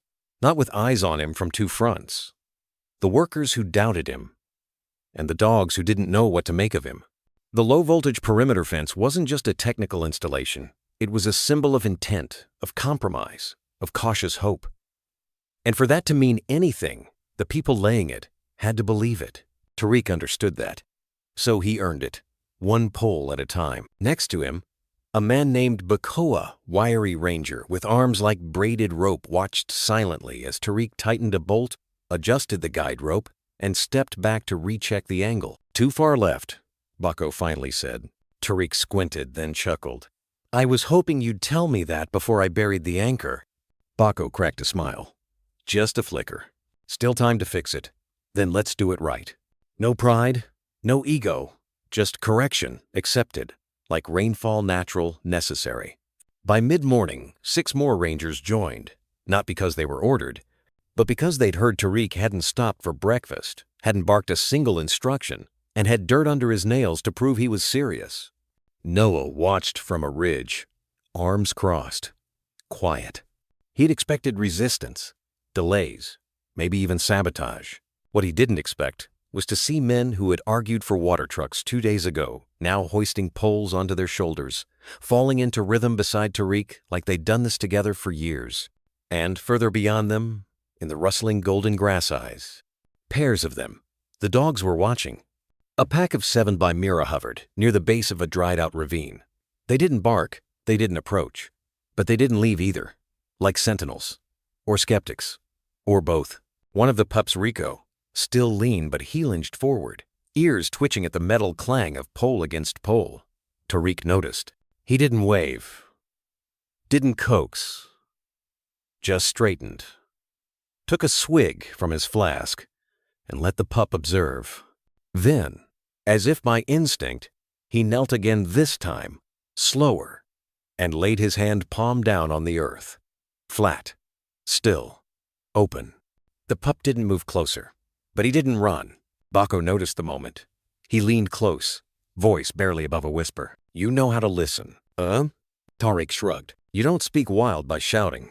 By afternoon, the first curve of the fence was complete. Not a cage, not a trap. A suggestion, a redirection.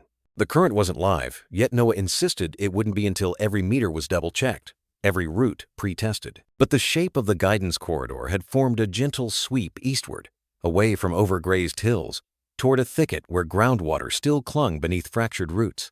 It wasn't lush, but it could recover if, given time. The team gathered under the shade of a canopy tree for water and shade.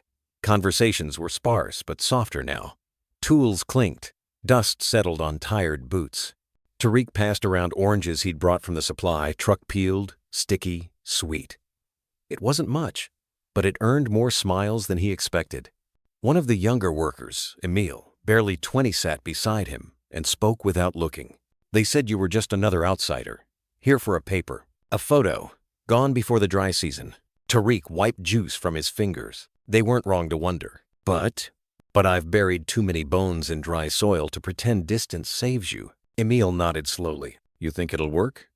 "I think we have to try." That night, as the sun melted behind the distant ridge, the fence shimmered like a silver seam stitched across the landscape, soft, almost invisible in twilight. Rico returned again, closer this time. Mira followed her get deliberate, slow. They stood just at the edge of the corridor. Tariq stood on the other side, not moving. Noah came up behind him, voice low. You think they'll go? Not tonight, maybe not tomorrow. But eventually hunger will whisper louder than fear. And when it does, the path will be there. They watched as Mira sniffed the pole, eyes sharp but not alarmed. She turned away, walked back to the others, and lay down. Watching. Always watching. And maybe, just maybe, beginning to understand. The sky was still pale when the current switched on. A soft click from the solar unita, tiny sound swallowed by the groan of waking insects and the sigh of wind through brittle trees. It wasn't dramatic. No sparks, no surge. Just enough voltage to say, not this way. Noah stood a few meters back from the eastern arc of the fence, binoculars in hand, breath slow and shallow. He didn't blink much. He didn't speak, as if silence might somehow change what was coming. Across the clearing they emerged. 2 dogs. Young males, maybe siblings. Both lean, long-legged, the kind of bodies made for open running and years of dodging hunger. One was golden-coated with a dark blaze down his spine. The other, coal gray, his tail carried high, overly curious, unscarred by fear yet. They moved as a pair, confident, unhurried. The fence didn't scare them yet. It was just another thing in the world, like fallen branches or termite mounds. Something to sniff, something to test. The golden one reached it first. He lowered his head, ears pricked forward, nose to the wire. Then, a sharp snap of muscle, a flash of recoil, a yelp. He leapt back with a strangled, soundless pain, then surprise, like the world had just said no in a voice he didn't know it could use.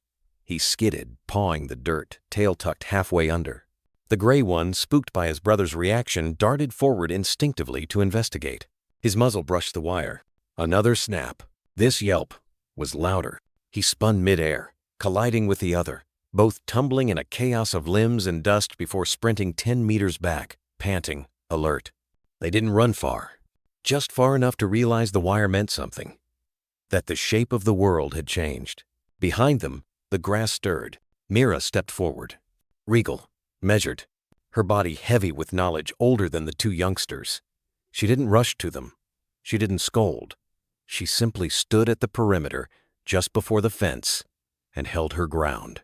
Rico trailed close behind her small paws, pressing into Mira's exact prints. He was curious, eager, always trying to prove something to the pack that didn't yet fully accept him. His nose twitched. His steps quickened. And Mira turned quick as Wyndon blocked him with her shoulder. Note harsh, note aggressive, but final. Her eyes never left the fence. Rico whimpered, but he stopped. From the ridge, Noah watched the scene unfold like choreography. A zap, a yelp, a ripple. The others, those, still in the bush, hidden among thorns or sprawled beneath half-dead trees, reacted too. Heads lifted, ears twitched. The air changed. You could feel it, the way a bird senses tremors underground before a quake. Tariq walked up beside him. Quiet. They're learning. Noah didn't answer immediately. His jaw was tight. His hands fidgeted at the binocular's focus knob even though the image was already sharp. They didn't scream, Tariq said again, gently. Doesn't mean they weren't scared, Noah replied. Fear's not the enemy. It's the edge before adaptation. Noah lowered the binoculars. You ever watch a dog come back from a shock collar? Number. It's not just the jolt. It's the betrayal. Something they didn't see coming, didn't understand. Their world breaks a little. He didn't say more. He didn't need to. But down below, Mira still stood between the fence and the pack. Not running, not panicked, just present. And in that stillness, something passed from her to the others. A choice. The golden and gray dogs crept forward again, not to test, but to watch. This time, they didn't touch. They circled, sniffed the wind, observed the way Mira refused to cross. They mirrored her restraint. A behavioral ripple. Small, subtle, but real. It traveled like murmuration through the pack. They didn't flee the area. But they didn't press forward either. Not today. The message was clear enough. Not this way. Not again. Later that evening, as orange bled into violet over the plain, the team reviewed the footage from the motion-triggered cams. Slow replay of the encounter, time-stamped, zoomed, annotated. Noah sat at the edge of the table, arms folded. One of the rangers, Ao, shook his head. I thought they'd scatter. But they didn't. They just recalibrated. Tariq nodded. They're smarter than we let ourselves admit. Noah said nothing. Until the footage paused on Mirabati, tense but not retreating, eyes locked forward like she was reading into the fence's intent. He leaned in. That's the difference, he murmured. She's not afraid of pain. She's waiting to understand purpose. The room was silent for a while after that. Outside, the fence line hummed faintly. Invisible, but not silent. Like a boundary drawn in intention, not cruelty. And somewhere in the tall grass beyond it, Mira stood watch-still, holding the line, still protecting those who didn't yet know why it was there. The first hint of change came at dawn, 3 days after the fence went live, when a thin hush settled over the battered clearing where the dogs normally gathered to drink from the stagnant pool. In that hush, the wind shifted, bringing with it a faint mineral scent water, moving somewhere it hadn't in weeks. Mira tasted it on the air, lifted her head, and waited. At her side, Rico quivered, nose twitching, still remembering the fence's sting but trusting his mother more than the echo of pain. Noah, camped on the rise with a long-lens scope, watched the older female make her decision. He saw the way she assessed the fence posts, noting where a new gate had been left open just wide enough for a dog's shoulders. She stepped forward, slow but deliberate, passing through the gap without incident. Only after she cleared the invisible line did she look back and chuff a short, breathy sound that said, "Follow if you trust me." Rafik, gray-muzzled and scarred from older battles, moved next. He didn't hurry. He planted each paw with the gravity of an elder blessing, a road. Behind him came Juno and Zeke, then 2 yearlings who paused at the threshold, remembering the zap, and darted through only after Rico bounded ahead in a burst of faith that startled even Mira.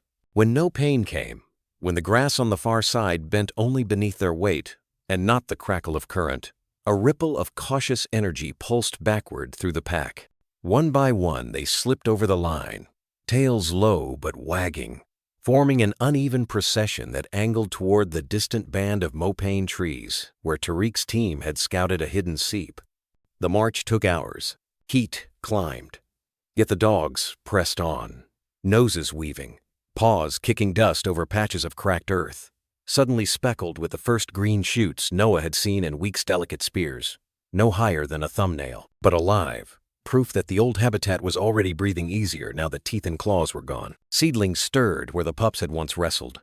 Thornbush buds swelled where hooves of antelope had begun to repopulate in the dog's absence. At midday, the pack reached the new corridor's heart, a shallow basin shaded by broad canopies, carpeted by leaf litter that trapped moisture like a sponge. A trickle wound through the center, clear enough to mirror the sky. Mira approached first, nosed the water, then drank slow, methodical. The others followed, and for long minutes the only sound was the lap of tongues and soft groans of relief. Rico splashed with a puppy's abandon, sending silver droplets over his own back, then shook so violently that Rafik barked a gruff reprimand that turned into something suspiciously like a laugh.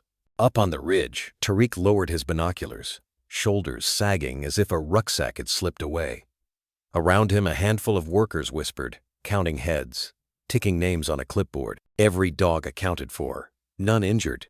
He let the pencil drop, stared at his scraped palms, and felt the first easy breath he'd taken since proposing the fence. Noah joined him, squinting into the sunlight that filtered through a wall of branches once gnawed bare. New leaves shimmered there, too soft, translucent, ready to harden. He imagined a month from now, maybe 2, when the old grounds would be green again, when insects would return, when the soil would knit itself into something that could hold water instead of bleeding it away. He imagined removing the fence, rolling the wire like a shed skin, leaving only the memory of a gentle boundary that had bought the land time to heal. Down below, Mira finished drinking and lifted her head. Her eyes found Noah on the ridgeline and held for one long, steady heartbeat. Maybe she didn't understand current or hydrology or policy, but in that look Noah read a simple calculus. The fence had hurt a little, but it had also guided them here to shade, to water, to hope. She blinked once, turned, and nudged Rico toward a patch of tall grass already trembling with grasshoppers. The pup pounced, missed, pounced again, and for the first time since the river incident, let out a joyous yip that rang across the basin like a bell. The sound carried back to camp where seedlings rose and brittle trunks budded, where the old pool shrank day by day without thirsty tongues to muddy it. Change was happening in two places at once. Regeneration ahead, rebirth behind. And in the sliver of land between those stories stood a thin line of wire, humming so faintly it could be mistaken for the earth itself sighing in relief. Noah exhaled, the knot in his chest loosening. The path was open now, not just for the pack but for Kalimba. The dogs would heal on fresher ground. The forest would knit new skin. And somewhere in the quiet, he hoped, the memory of pain would fade, leaving only the lesson of direction. Night would come soon, and with it new questions: predators, outside poachers, the mystery of the stolen groundwaters still unsolved. But for this moment, the reserve breathed in synchrony with its guardians, human and canine alike, all of them standing in their own wason greener soil than yesterday. The dusk chorus had only just begun when Dr. Lena Ashford arrived at the ridge, her khaki field jacket flecked with dust from the unpaved road that wound through Kalimba's rejuvenating heart. Lena was new to the Reservian Loan from a wildlife behavioral institute in Pretoria and had spent the past 2 days hiking transects, recording scat samples, and calibrating camera traps in the newly vacated sector. She moved with the easy confidence of someone who could read an ecosystem the way other people read newspapers. And when Noah saw her silhouette against the copper sky, he felt a stir of cautious anticipation. They met beside the solar unit that powered the fence. Nearby, the wire hummed its low, steady note, barely louder than a cicada. Down on the basin floor, the pack settled into evening routines. Mira dozed beneath a mopane trunk, ears twitching. Rico gnawed a fallen branch. The 2 yearlings who had first tested the wire sprawled shoulder to shoulder, tails thumping now and then in leftover excitement. Lena removed her wide-brimmed hat, wiped her brow, and handed Noah a small tablet. A single graph glowed on the screen baseline cortisol levels from scat samples plotted against distance from the fence. The line sagged gently in the middle, a shallow valley where stress hormones dipped just enough to mark relief rather than exhaustion. "I thought they'd spike after the first shock," Noah said as he scanned the data. "So did I," Lena replied. "But look at the trend. Initial startle, then a taper. Within 24 hours, they're stabilizing below pre-fence levels. That suggests the discomfort was brief, the benefit immediate. She angled the tablet to zoom on another metric, a cluster of dots labeled HRV, heart rate variability, captured by lightweight collars Noah had authorized months ago for health tracking. "Higher HRV means better resilience to stress," Lena explained. "We're seeing the same dip then rise pattern. They're adapting faster than many domestic breeds do." Noah exhaled, the warm evening air leaving him in a long, slow ribbon. "You're saying the fence isn't damaging them, it's exercising their systems." "In a sense, yes. Mild environmental stressors, novel obstacles, controlled challenges trigger hormesis. The body rallies, becomes stronger.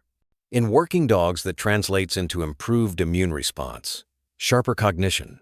And in breeding females," she nodded toward Mira, now awake and grooming Rico's ears, "slight adversity can even enhance future litter viability." Bass. He glanced at Mira, remembering the weary slump of her shoulders only a week ago when water was stale and shade scarce. Now her coat caught a russet sheen in the dying light. She looked older still, but older like an oak, not a relic.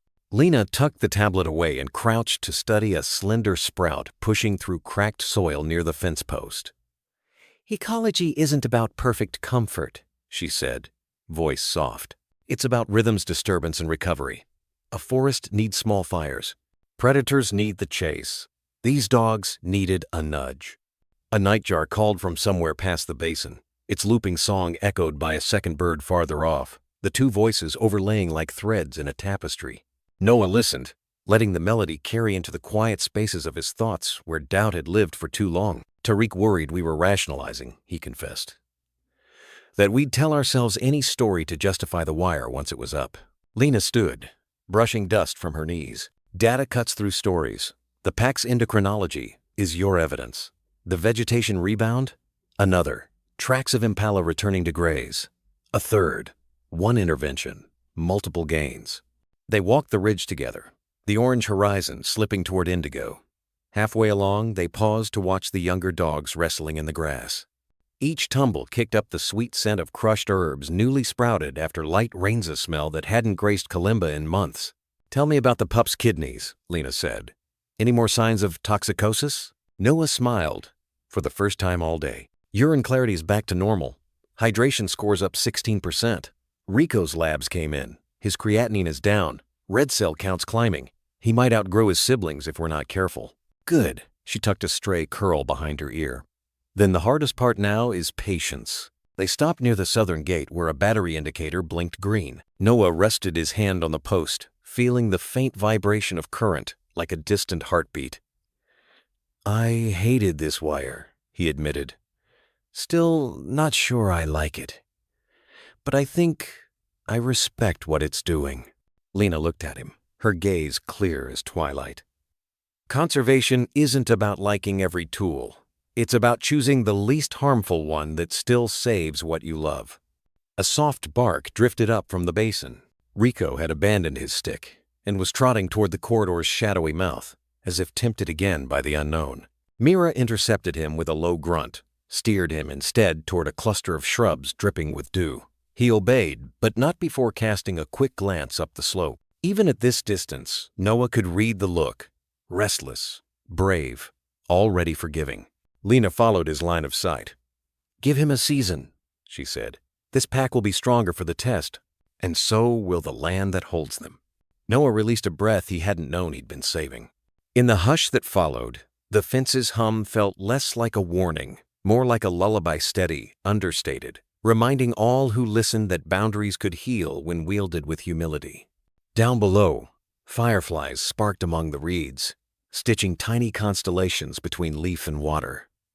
Echoes of hope, Noah thought the phrase arriving unbidden, settling in his chest like a warm ember. For the first time since the river rescue, he believed the ember might grow, bright enough to light a path through whatever battles still waited in the dark. Dust curled lazily off the valley floor as Noah steered the worn Land Cruiser down a narrow service road. Beside him, Tariq sat with a GPS tablet on his knee, charting saplings sprouting in once barren soil. It had been 5 quiet days since the last migration until now. The road curved. A wall of dogs blocked the path. Mira stood at the center, Rafik and others forming a silent barricade. No growls. No tension, just calm, steady eyes. Noah slowed the truck. "Well," he muttered, "that's new." Tariq leaned forward, studying the dog's posture. "They're not posturing. Tails are neutral. They're not here for a fight." Noah killed the engine, though it sputtered, and died on its own. Silence followed, heavy and strange. Rico, the pup they'd once pulled from the river, now stood tall behind Mira, gaze piercing. Changed. Older. "What do you think they want?" Tariq asked. "I think they want us to listen," Noah replied. They stepped out carefully, leaving the truck behind. Mira watched. Then she shifted, glancing toward one ridge. Then another, an invitation, not a command. They're at a crossroads, Noah realized. And they want us to see why. When Rafik let out a soft whine, Rico moved forward, locking eyes with Noah as if to say, "Come, if you trust us." "They're asking for partnership," Noah whispered. "Then we partner," Tariq said, retrieving gear from the truck. Mira turned and led them west, away from the mapped basins. The pack moved ahead, the men walking near the back, no resistance, just quiet acceptance. The terrain changed. Soil softened. Moisture rose in the air. After 30 minutes, they crested a Berman sod, a spring in a shallow basin, water glass, clear, clouds reflected like a mirror. It wasn't on any map. Mira drank first. Rico followed with joyful splashes. Noah knelt beside the spring. Testing. pH neutral. No contaminants. Fresh. "They found what we missed," he said, awestruck. "We guide them," Tariq smiled, "and they guide us back." Rico barked a declaration. The pack joined in, their voices lifting into the sky. Not threat, but invitation. The moment hadn't been confrontation. It was a call to trust, to walk together. not by wires or data, but by instinct, respect, and shared ground. Noah stood. Let's log the coordinates and figure out how to protect this place together. By late afternoon, the spring shimmered in stillness. Dogs lay resting, wind rustling through reeds. Noah closed his notebook. Tariq pocketed the hygrometer and looked back one last time. It felt like a victory, not one of conquest, but of connection. Then Mira flicked an ear, stiffened, and gave a low grunt. Her signal rippled through the dogs like an invisible current. Heads lifted, bodies aligned. In the same heartbeat, Rico eased out of the shallows and planted himself squarely on the trail they'd arrived by, tail a rigid line. No growl, no exposed teeth, just a sentinel stance that drew every canine eye to him. Noah looked too, expecting perhaps a leopard's shadow or the distant rumble of poachers' quad bikes. He saw nothing. Tariq, however, felt something, a tightness coiling inside his chest, ancient as a reflex. Years ago, during an internship on a cattle ranch in the Northwest Province, he had watched a pack of feral hounds surround a yearling heiferhead low, steps slow, no hackles raised until the final rush. That memory resurfaced now with unwelcome clarity. His pulse kicked, fingers twitched toward the multi-tool on his belt, useless as it would be. The dogs began to close ranks around him, and Noah, not in a charge but in a gradual tightening of the circle. Paw by deliberate paw. Rafik to the left, Juno and the gray yearling to the right, Mira anchoring the rear. 40, 30, 20 paces their eyes, unreadable pools of amber and moonlight, no barks, no snarls. Yet nothing in that silence soothed Tariq's nerves. He forced a slow breath, willed his shoulders down. Noah kept his tone calm. Easy now, friends. What are we saying here? No answer but the thump of paws on loam. Tariq's thoughts scattered to worst-case headlines. Researcher mauled on wildlife reserve. Tranquilizer gun fails. He'd read them all, nightmares dressed as articles. He swallowed, tasted metal. If the dogs lunged, there was nowhere to climb, no tree within sprinting distance. The pool behind offered no refuge water. Slowed, not saved. Rico stopped 6 paces away and stared straight at Tariq. The pup's ears stood tall, his dark eyes neither challenging nor pleading. Simply fixed, as if trying to read lines of code behind the engineer's skull. Tariq met the gaze, chest hammering. He thought he should look away, recall the submissive rules handlers preached, but something kept his eyes locked. Curiosity or desperation, he couldn't tell. The pack halted in synchronoso. Sudden the silence cracked. A semicircle with humans at its focus, like stones in a ritual ring. Even the cicadas hushed, leaves holding their breath. Tariq's lips parted. Noah, stay still, Noah whispered. Mira stepped forward, nose high, and inhaled deep from Tariq's scent. She leaned in until he could feel her breath warm on his knuckles. Then she pivoted her head toward Rico, offered a quick huff, and retreated 2 steps. Rico advanced. The young dog raised a paws low, deliberate hand, placed it on the dusty toe of Tariq's boot, claws light against worn leather. He held it there, weight gentle but insistent. A reporter's microphone waiting for the story. Tariq's heartbeat pounded in his ears. Every cautionary tale of misread signals flashed like hazard lights. But another memory surfaced too. The night he first uncrated a military shepherd named Valor at a city shelter, how the dog had touched his knee with a single paw before allowing a collar to slip around his neck. Trust begins in quiet, he'd written in his field notes. He exhaled, let the multi-tool hang forgotten, and lowered his hand to Rico's paw. His fingers trembled but did not flinch. Rico's pads were cool and wet from the spring. The pup's gaze softened, mouth parting in a near smile. He withdrew his paw, stepped back to Mira's side, and sat. The entire pack sat with him. Tariq blinked, adrenaline ebbing like a wave receding from rocks. The dogs weren't cornering them. They were making a point, perhaps sealing a pact born at the fence, at the water. In shared hardship, Noah understood it first. He crouched, palm up, no sudden moves. A fragile surrender that wasn't weakness but invitation. Mira dipped her head once, a queen acknowledging treaty, and the tension dissolved as if a valve had been turned. Breath returned to the landscape. Leaves whispered again, cicadas resumed their chatter. A pair of weaver birds swooped low over the pool, undisturbed. Tariq let out a ragged laugh that tasted of leftover fear and dawning relief. So much for calm patrol. "We were the ones being patrolled," Noah said, rubbing the back of his neck. "They wanted to know if we still belonged on this side of the line." "And the verdict?" Rico trotted forward, tagless collar jingling against nothing, tail sweeping in a wide arc. He nudged Tariq's thigh, then Noah's, before bouncing back to the others. Verdict delivered. Tariq inhaled the damp, loamy air. Fear faded, replaced by a fragile gratitude that felt like pins and needles in his limbs. He realized the dogs had given him something rarer than safety. They'd returned the trust he'd begged them to borrow with wire and compromise. Noah clapped a hand on Tariq's shoulder. "Let's mark this location on the grid, head back, and figure out why the engine died." Tariq nodded, though his eyes lingered on the silent pack now dispersing among the reeds. "Next patrol," he said, voice steadier.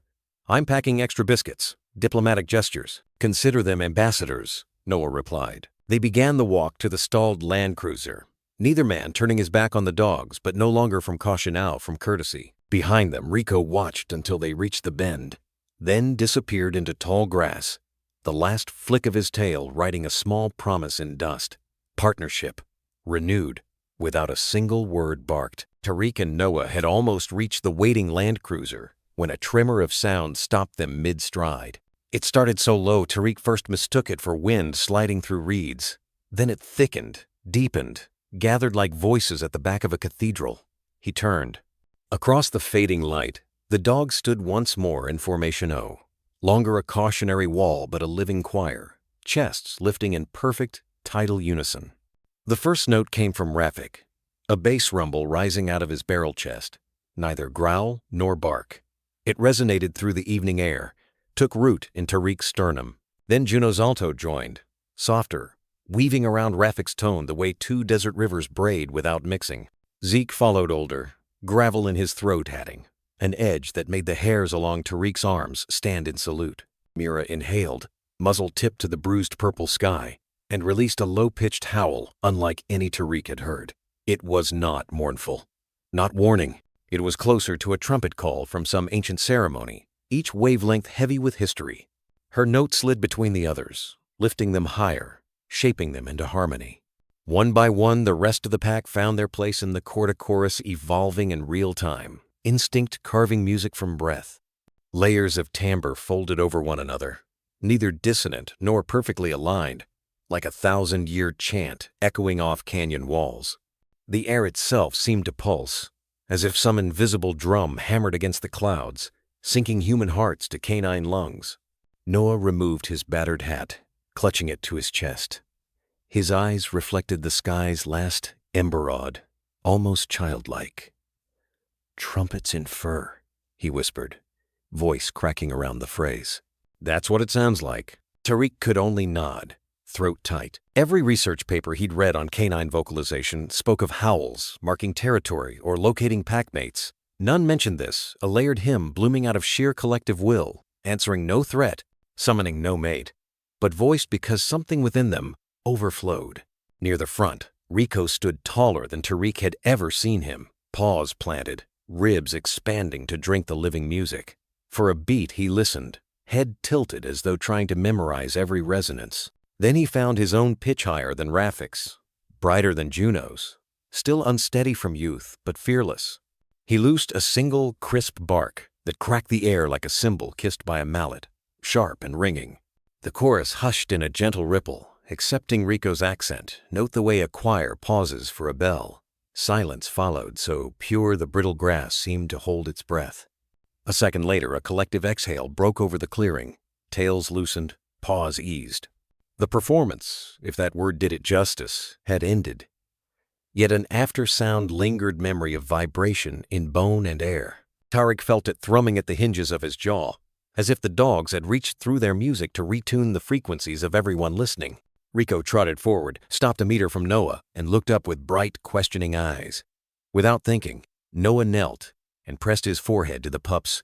Rico released a small sigh, tails sweeping dust into gold flecks. Mira watched, eyes soft, and dipped her head once.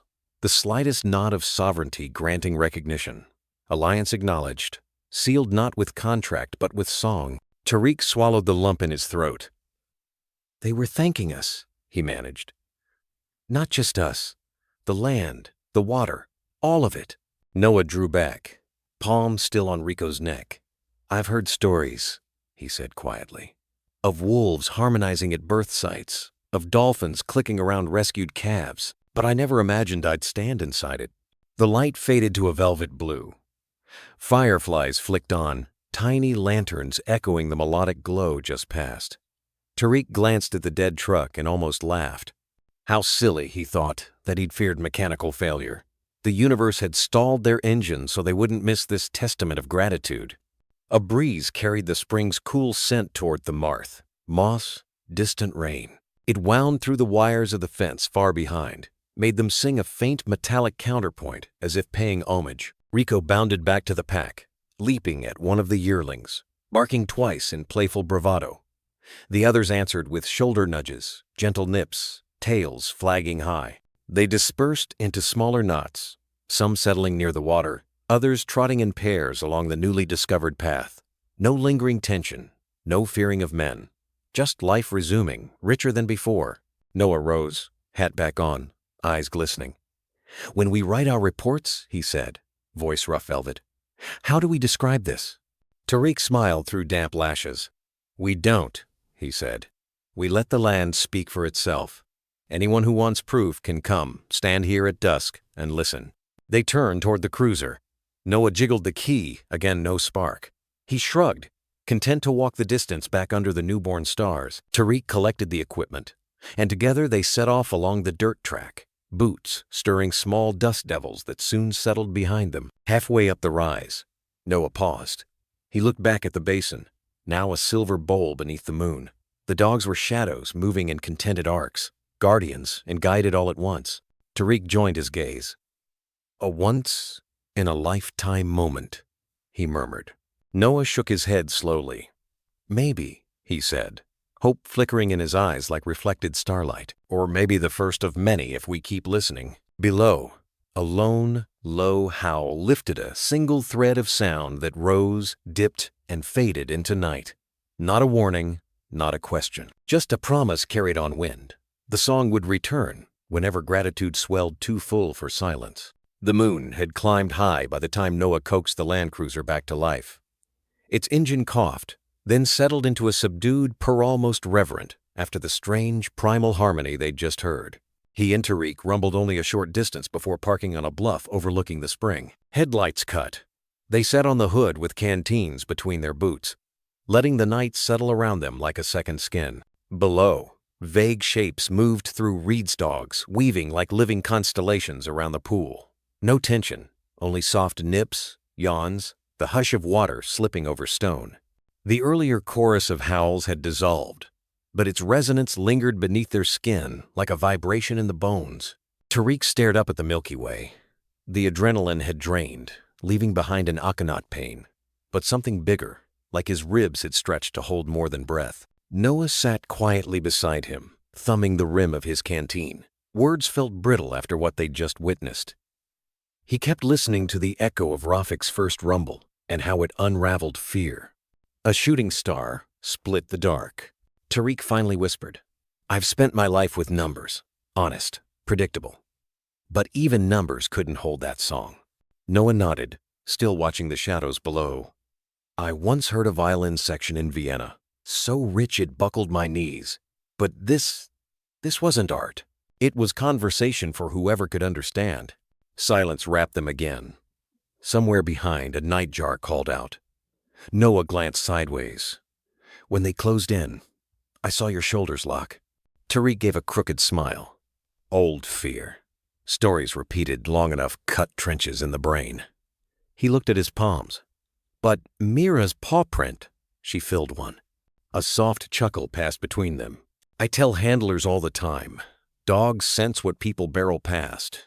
Tonight they felt our doubt, and chose to answer it." Tariq nodded. "Gratitude is symphony." "Or a reminder," Noah added, "that guardianship isn't a title. It's a conversation we're invited into." The wind brought a hint of blooming acacia. Tariq inhaled. "The land smells different already." "Life always pushes through the smallest cracks," Noah murmured. "Give it space, and it floods in." A splash echoed, probably Rico chasing minnows. They both smiled. Tariq raised his canteen in salute. Think he knows what he started? Maybe not, Noah replied. But he'll grow up inside the change. That might be enough. Mira stood now at the spring's edge, looking up toward them. She didn't approach, just watched, her tail swaying slowly. A confirmation. We still share this map. Tariq lifted a hand in acknowledgement. Mira's ears twitched. She turned, fading back into her pack. The emotional pressure eased, leaving behind something sacred. They climbed into the cruiser. Noah's fingers tapped a quiet rhythm on the dash-matching memory to heartbeat. The headlights caught suspended dust, glowing like stars before fading into the dark. They drove toward camp, exhausted but lighter. No longer weighed down by questions, but buoyed by an answer sung in fur and moonlight. Morning spilled into Kalimba's modest headquarters. Ceiling fans turned slow. At the long table sat Tariq, shoulders squared, facing 3 members of the reserve's board. Dr. Kamala Idris, sharp-eyed ecologist, Nalanla Dubey, gravel-voiced operations lead, and Gideon Maseko, a philanthropist whose foundation kept the lights on. Noah leaned against the wall, arms folded, steady as ever. Paperwork lay before them: contracts, benefits, a draft budget titled Kalimba Eco-Adaptive Innovations Division. The ink still smelled fresh. It looked surreal, like something from an old dream drawn in coffee-stained notebooks. Kamala started. We've reviewed your fencing data.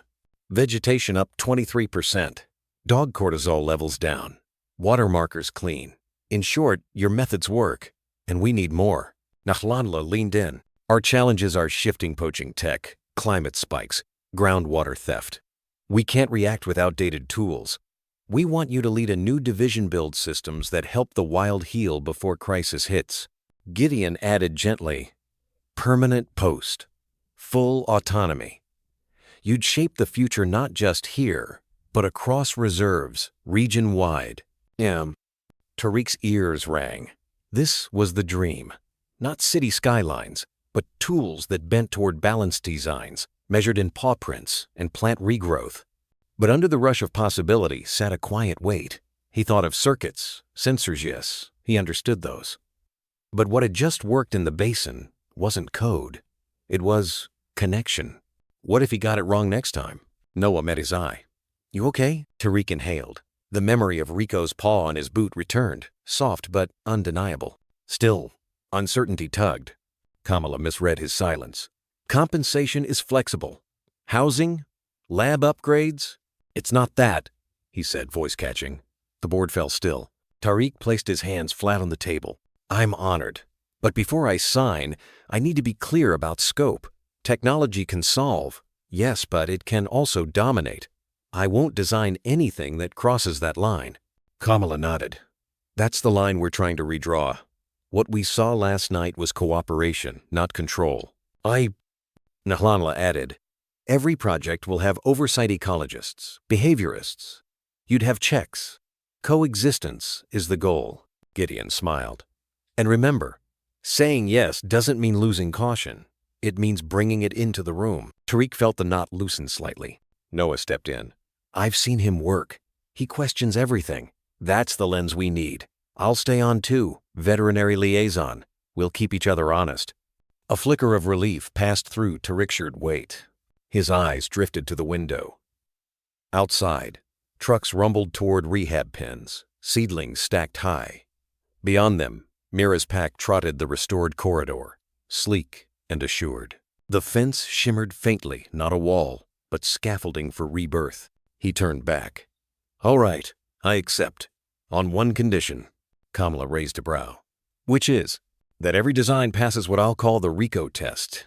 If it would have hurt that pup more than helped, we scrap it. Gideon grinned. Let's make that policy. On? Tariq signed. The pen felt steady in his hand.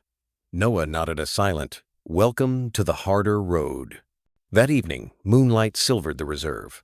The low-voltage fence glowed faintly, a ribbon more than a barrier. Tariq walked its curve on foot, boots brushing damp grass. Behind him lay the signed charter. Before him, uncertainty and promise. Below in the basin, the pack slept in loose tangles. Rico curled tight into Mira's side, her paw draped over him like a seal, her ears flicking gently but relaxed. Tariq sank onto a sandstone shelf, knees drawn in. Overhead, the stars blazed impossibly ancient, impossibly close. He thought of all those city nights he'd trusted numbers to tell the truth. But the past days had shown him something deeper. Wire voltage was data. Yes, but trust had come from silence, from presence, from a pup's instinct to touch, and a mother's choice to allow it. He inhaled deeply. Their scent reached him on the wind earth, water, fur. He pulled a weathered notebook from his pocket and flipped to the last blank page. Beneath old sketches, he wrote, "Metrics matter, but meaning lives between them, where life decides what numbers never could." He opened his satellite phone, read an old unsent draft, need the night to decide, and deleted it. He typed, "I'm in. Let's build systems that listen first." Send. A soft ping confirmed it. Down in the basin, Mira lifted her head. Her eyes found him in the dark. She watched for a beat, then blinked once, slowly, and lay back down beside Rico. Tariq stood. His footsteps were quiet now, no longer weighed down by fear, but guided by resolve. Behind him, the pack dreamed beneath the young acaciates, leaves still new, its roots just beginning to run deep. Golden light spilled across Kalimba's eastern ridge as dawn broke, revealing a valley transformed. Where cracked earth once lay bare, green now stretched. Buffalo grass, mopane shoots, violet alyssum blooming in the breeze. It had been 5 weeks since Mira's pack was guided eastward, and each morning painted proof of healing. Tariq knelt beside a shrub that hadn't existed a month ago, pinching a leaf between calloused fingers. Moisture thrived in the veins, the stem resilient. He smiled, then checked the tablet on his chest. Satellite overlays pulsed in green. NDVI indices had risen 15%. Some pockets had jumped 21. Even skeptics called it now the Tariq curve. A Russell Rico appeared, bounding from tall grass with a vine in his mouth, ribcage no longer protruding, coat catching the sun. He dropped the vine at Tariq's feet with a proud growl. Noah emerged behind him, binoculars swinging. "He's up 31% in weight. Labs are perfect. Hematocrit. Liver textbook." "Not lab work," Tariq replied, scratching Rico behind the ears. "Field work." Farther out, impalas grazed where there'd once been dust. A family of warthogs rooted near the marsh. Wildlife sightings were up 50%. Porcupines, honey badgers, even leopard spoor, Noah added. Tariq glanced at the fence, now dismantled along the western arc. Only smooth impressions remained. Kamala had said, "Build light enough to leave no scars." He tapped the tablet again. "Groundwater's up 8 centimeters. Spring's holding steady." Noah nodded grimly. "Could be the illegal pump shutdown. Enforcement found hoses ditched last week." Rico barked at a dragonfly and darted to Mira, lounging under a marula. She tolerated the ear tug with grace. The rest of the pack Juno, Zeke watched with contentment. "Hierarchy's stable," Noah said. "Mira showing signs. She might be ready for a new litter." "A litter born into abundance," Tariq murmured. They walked downhill together, boots sinking into soft soil that had once turned to powder. At the basin's edge, a laminated drone photo clung to a monitoring maststone, taken the day Rico nearly drowned. Next to it, a second photo showed green. Tariq added a third, yesterday's greener still. Mira joined them and studied the images. "Think she knows?" Noah asked, smiling. "Maybe she feels it under her paws," Tariq replied, crouching beside her. Mira nudged his palm-silent, queenly gratitude. Back at HQ, sun blazed over a test plot where sleek solar panels soaked in heat. 8 weeks earlier, Tariq had drawn up plans for a self-sustaining water station. Solar-powered, reverse osmosis filtered, dog-safe. Now it gleamed under cobalt sky, scent triggered with clary sage, Mira's marker. Noah arrived with iced rooibos. "Readout's good?" "Better," Tariq replied. "Panels overshooting, membranes near perfect. It'll survive 3 cloudy days." And verse. He gestured towards scent-activated gates nearby. One emitted basil welcoming. The other, African Minta natural deterrent. Approach the basil gate. It opened. Approach the mint, and a soft chime blocked the way. Pathways now guided by smell, not walls. Noah's eyes softened. "The board approved everything. Full autonomy. More stations, more gates. They saw the data and heard the music. A bark Rico sprinted across the meadow, veered toward the basil gate. The latch clicked. He bounded through. Mira followed, dignified. The rest of the pack trailed. At the mint gate, Rafik paused, sniffed, then rerouted. No fences, no commands. Just scent, instinct, and trust. Tariq smiled. Behavioral GPS. At the watering station, motion sensors hissed on, scent dispersed. Rico drank first. Mira followed. Noah tasted the water. Better than HQ tap. They've accepted it, Tariq whispered. Noah nodded. Because you designed it in their language. Silence fell. Cicadas hummed. Tariq felt the months unfor rescue to revival. The project was no longer for wildlife. It was with wildlife. Designed by observation, corrected by paw prints. Next step? Lure the pack north before dry season. I'll map the sites, Tariq said. Rico finished drinking and bounded toward the saplings, leaving wet paw prints behind. Harmony wasn't accidental, it was built with humility. If I fail, Tariq began. You adjust, Noah replied. Just like they do. And later, just after sunrise, Mira stood atop Sentinel's crest, watching. A silhouette carved in gold, her coat silvered, posture tall. She had once been skin over bone. Now she held Curtivery Inch, a matriarch. Her gaze scanned the valley. Kudu in the grove, warthogs by the wallow, the glinting line of the half-dismantled fence. Tariq climbed the ridge slowly. From behind, Mira looked like a legend. She had witnessed storms, the flood, the gates. Her body remembered. Her eyes still kept ledger. He stopped nearby, respecting distance. Morning, Guardian, he said. She flicked an ear, acknowledging. Below, the solar watering station shimmered. Saplings cast long shadows. Wild basil swayed. Rico barked at grasshoppers below. Mira watched him, indulgent.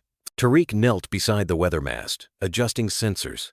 All the while, Mira watched, as if ensuring each bolt respected the pack. The radio on his belt crackled. Barometric dip storm incoming. You on the ridge? Mira's here, he replied. A laugh. If she's not moving, we're fine. Tariq looked over. Mira remained steady, paws firm. She says we're clear. As silence returned, he remembered that first night. Mira heaving for breath, Rico barely alive. He remembered the fear, and now this. All of it built on water, kindness, patience. Rico's joyful barks echoed below. Mira turned, amused. Guardianship, Tariq realized, wasn't about control. It was about trust. He stood. You've got this, he told her. I'll leave you to your kingdom. As he turned, she padded to his spot, lay down, and resumed her watch, the shepherd on her throne. When Kamala asked for proof Kalimba worked, Tariq knew the final slide he'd show.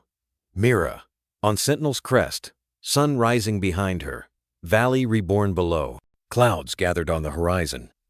But on the ridge, one constant remained. A shepherd's eyes.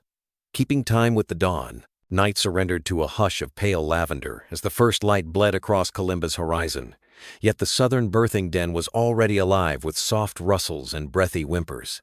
Tucked beneath an outcrop thick with creeping jade vines, Mira had chosen this sanctuary weeks ago. Soil, easy escape routes, and a vantage to feel every tremor of the valley she guarded. Now, the den glowed with the primal heat of new life. Noah crouched a respectful distance from the entrance, knees planted in cool loam. A penlight rested unused in his pocket. Instinct told him human brightness had no place in this ceremony. Instead, he relied on dawn's slow bloom, watching shadows resolve into shapes. Mira stretched on her side, flanks heaving in post-labor exhaustion, but eyes bright, almost triumphant. Curled against her tummy, 6 brand-new pups wriggled like river stones coming alive after rain. Slick coats ranging from sable to creamy sand. Rico stood just outside, tail thrumming an anxious rhythm.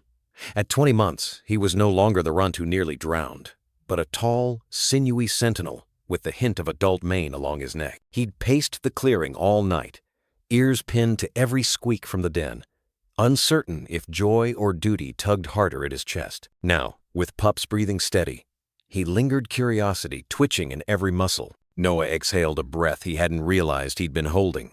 "They're healthy," he whispered to Tariq, who knelt beside him, tablet forgotten on his lap. "Good lung sounds. Mira's temperature normal. Heartbeat of the reserve," Tariq murmured. His eyes glistened with reflected sunrise as he recorded the moment in silent memory, rather than data points. Inside, one pup, smallest of the litter, coat the color of desert dawn, lost his latch on Mira's teat and wriggled aimlessly, squealing. Surprisingly powerful tiny limbs shoved him over siblings, nose snuffling for orientation. Rico whined, instinct surging. He lowered himself to a crawl, belly brushing dust, and inched toward the entrance. Mira's gaze flicked up. No hackles, no growl, just a sovereign assessment. Rico froze, muscles trembling. Then Mira shifted her paw 2 inches, opening space. Permission granted. Rico crept forward, head low. The dawn-colored pup caught his scent, and recognizing familiar kin, turned with staggering determination toward the den mouth.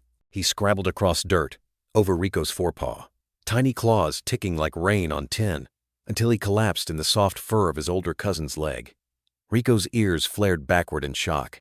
He glanced at Mira again. She blinked slowly, affirmation shining in amber irises. Noah felt a swell under his ribs, some cocktail of science and spirit. He'd seen generational handovers in Wolf, pack subtle, sacred events, but witnessing it here, born from crisis and recovery, struck deeper.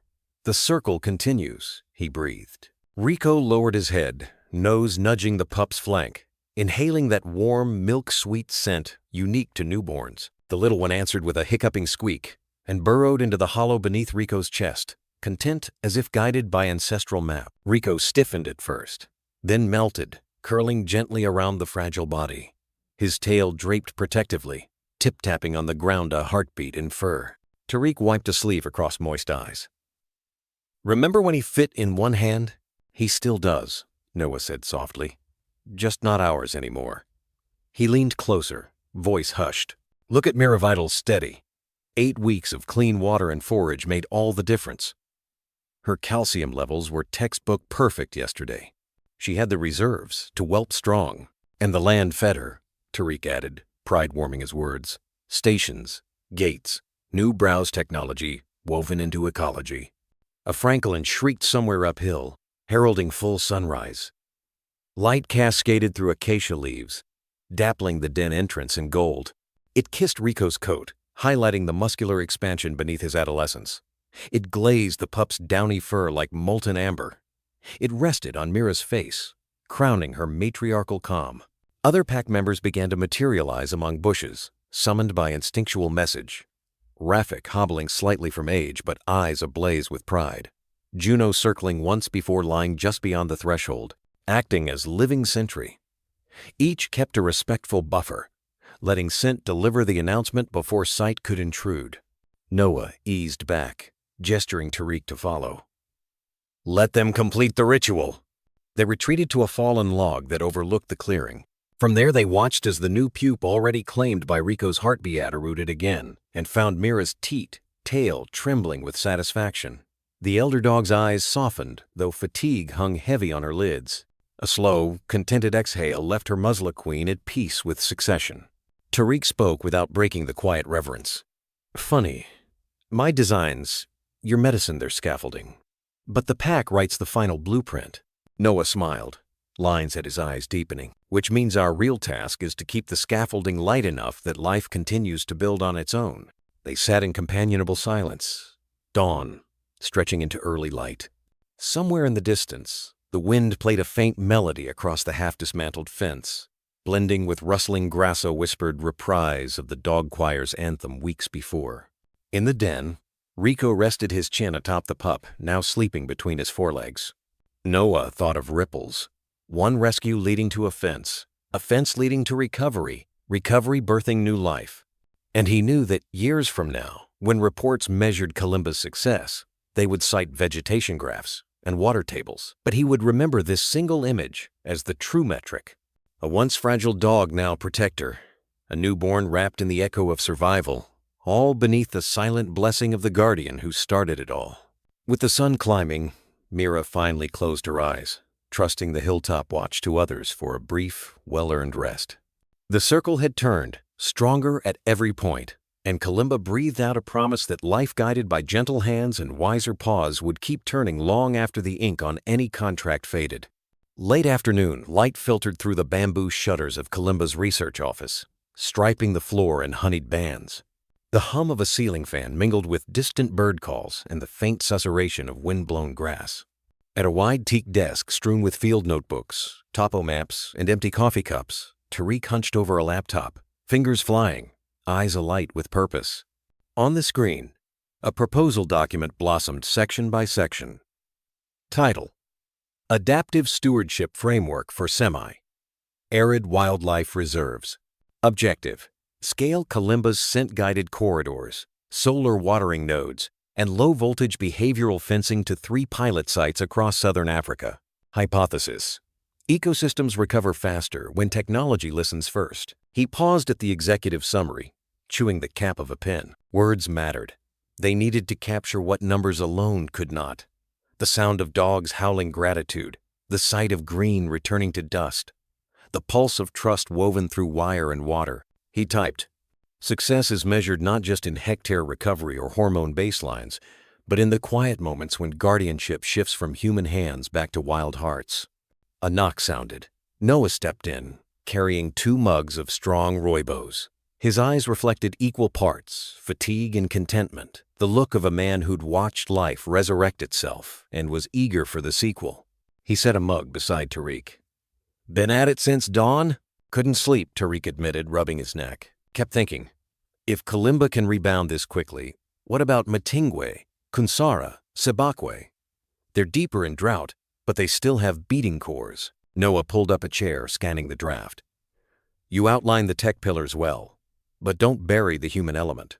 Boards sign off when they see ROI. Caretakers sign off when they feel possibility." Tariq nodded, making a margin note. "Include testimony, Mira's watch, Rico's recovery, ranger buy-in." He looked at Noah, gratitude flickering behind tired eyes. "You've taught me that numbers and narratives are 2 legs of the same bridge." "Mutual mentoring," Noah said, smiling. "You showed me tech can be as gentle as a mother's paw." They reviewed satellite metrics. Vegetation indices up 27%, groundwater stabilized, poaching incidents down thanks to newly irrigated buffer zones drawing wildlife away from snare-heavy perimeters.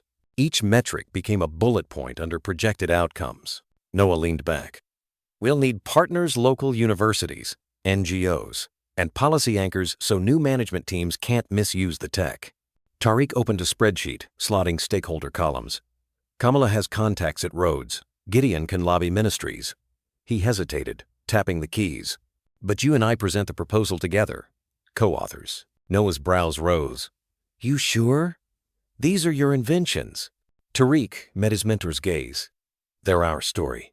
I wouldn't have trusted the fence concept if you hadn't challenged every voltage setting. And without your river rescue, none of this starts." Noah exhaled softly, humbled. He sipped rooibos, letting the warmth settle the old ache in his chest. "All right, equals it is." A gentle bark drifted in through an open window. Rico trotted past outside, tail high, a younger pup stumbling in his wake. Mira's newest explorer seeing daylight for the first week. Both men watched, smiles tugging at the corners of their mouths. "This," Noah said, gesturing toward the playful pair, "belongs in the appendix. A living KPI." Tariq laughed. "I'll add a photo series. Emotional ROI." They worked in companionable silence, paragraphs blooming, diagrams embedding. Sunbeams crawled across the floorboards until late afternoon shifted to amber. At last Tariq hit save, leaned back, stretched arms overhead. Draft 1 done. Noah closed his own notebook. "We'll refine, gather endorsements, then pitch at next quarter's conservation summit." Outside, the air cooled. A breeze lifted the shutters, carrying the distant rumble of the pack settling near the watering station. Tariq stood, rolling tension from his shoulders. "Time for field rounds?" Noah rose too, grabbing a camera. "Let's capture proof of life for our appendix." They stepped onto the veranda.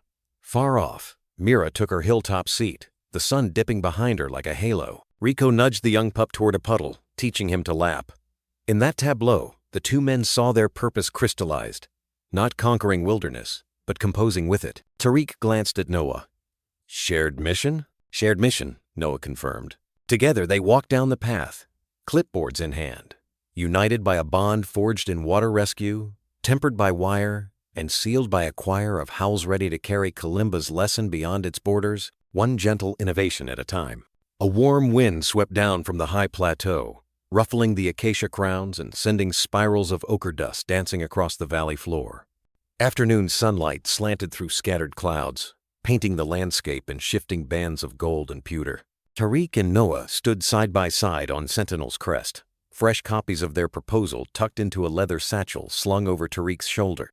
Weeks of drafting had culminated that morning with unanimous board approval. Tonight, the document would travel to ministries and partner reserves. But in this moment, paperwork felt distant, diminished by the living pulse around them.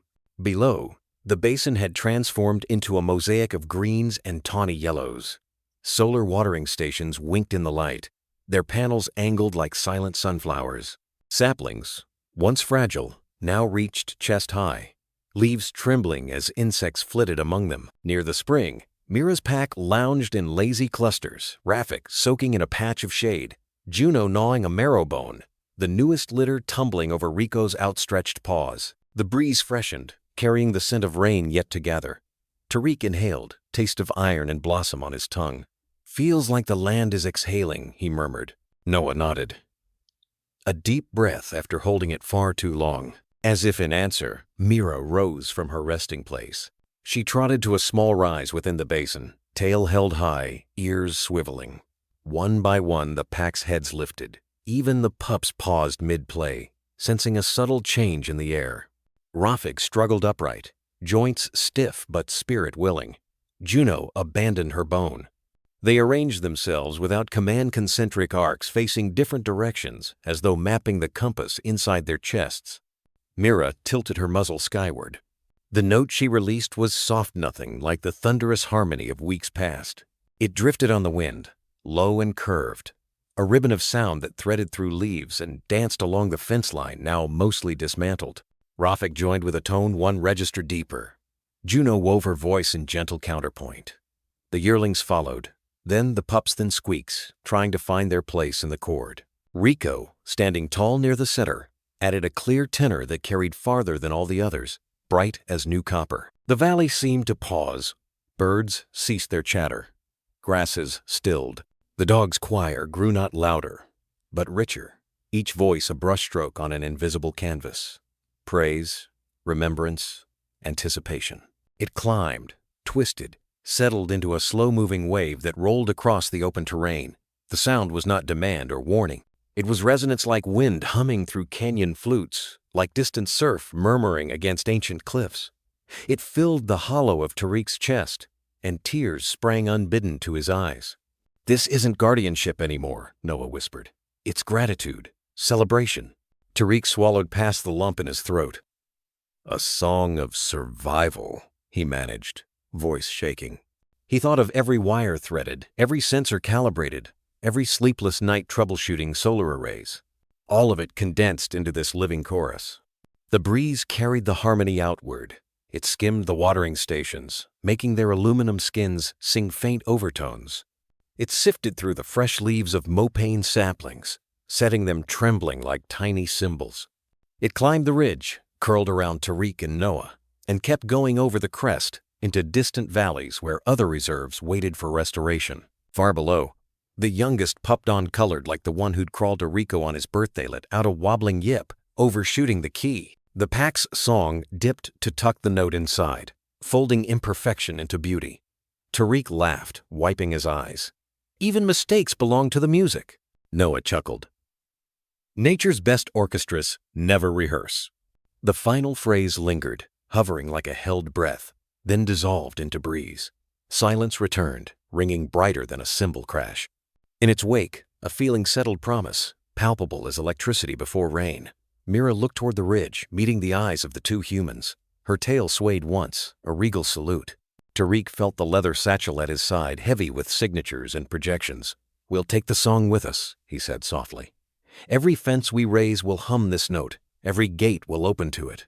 And every reserve that listens," Noah added, "will find its own chorus." Cloud shadows swept across the valley, momentarily dimming the basin.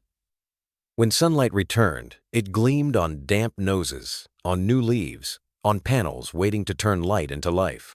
The dogs dispersed, pups tumbling back into play, adults settling under trees, but something in the air remained tuned, an afterchord trembling between earth and sky.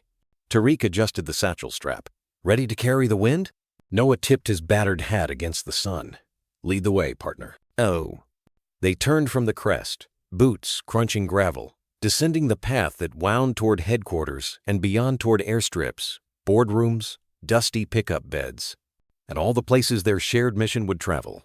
Behind them the valley breathed, alive with quiet song, and the wind carried it forward like a message etched into open sky.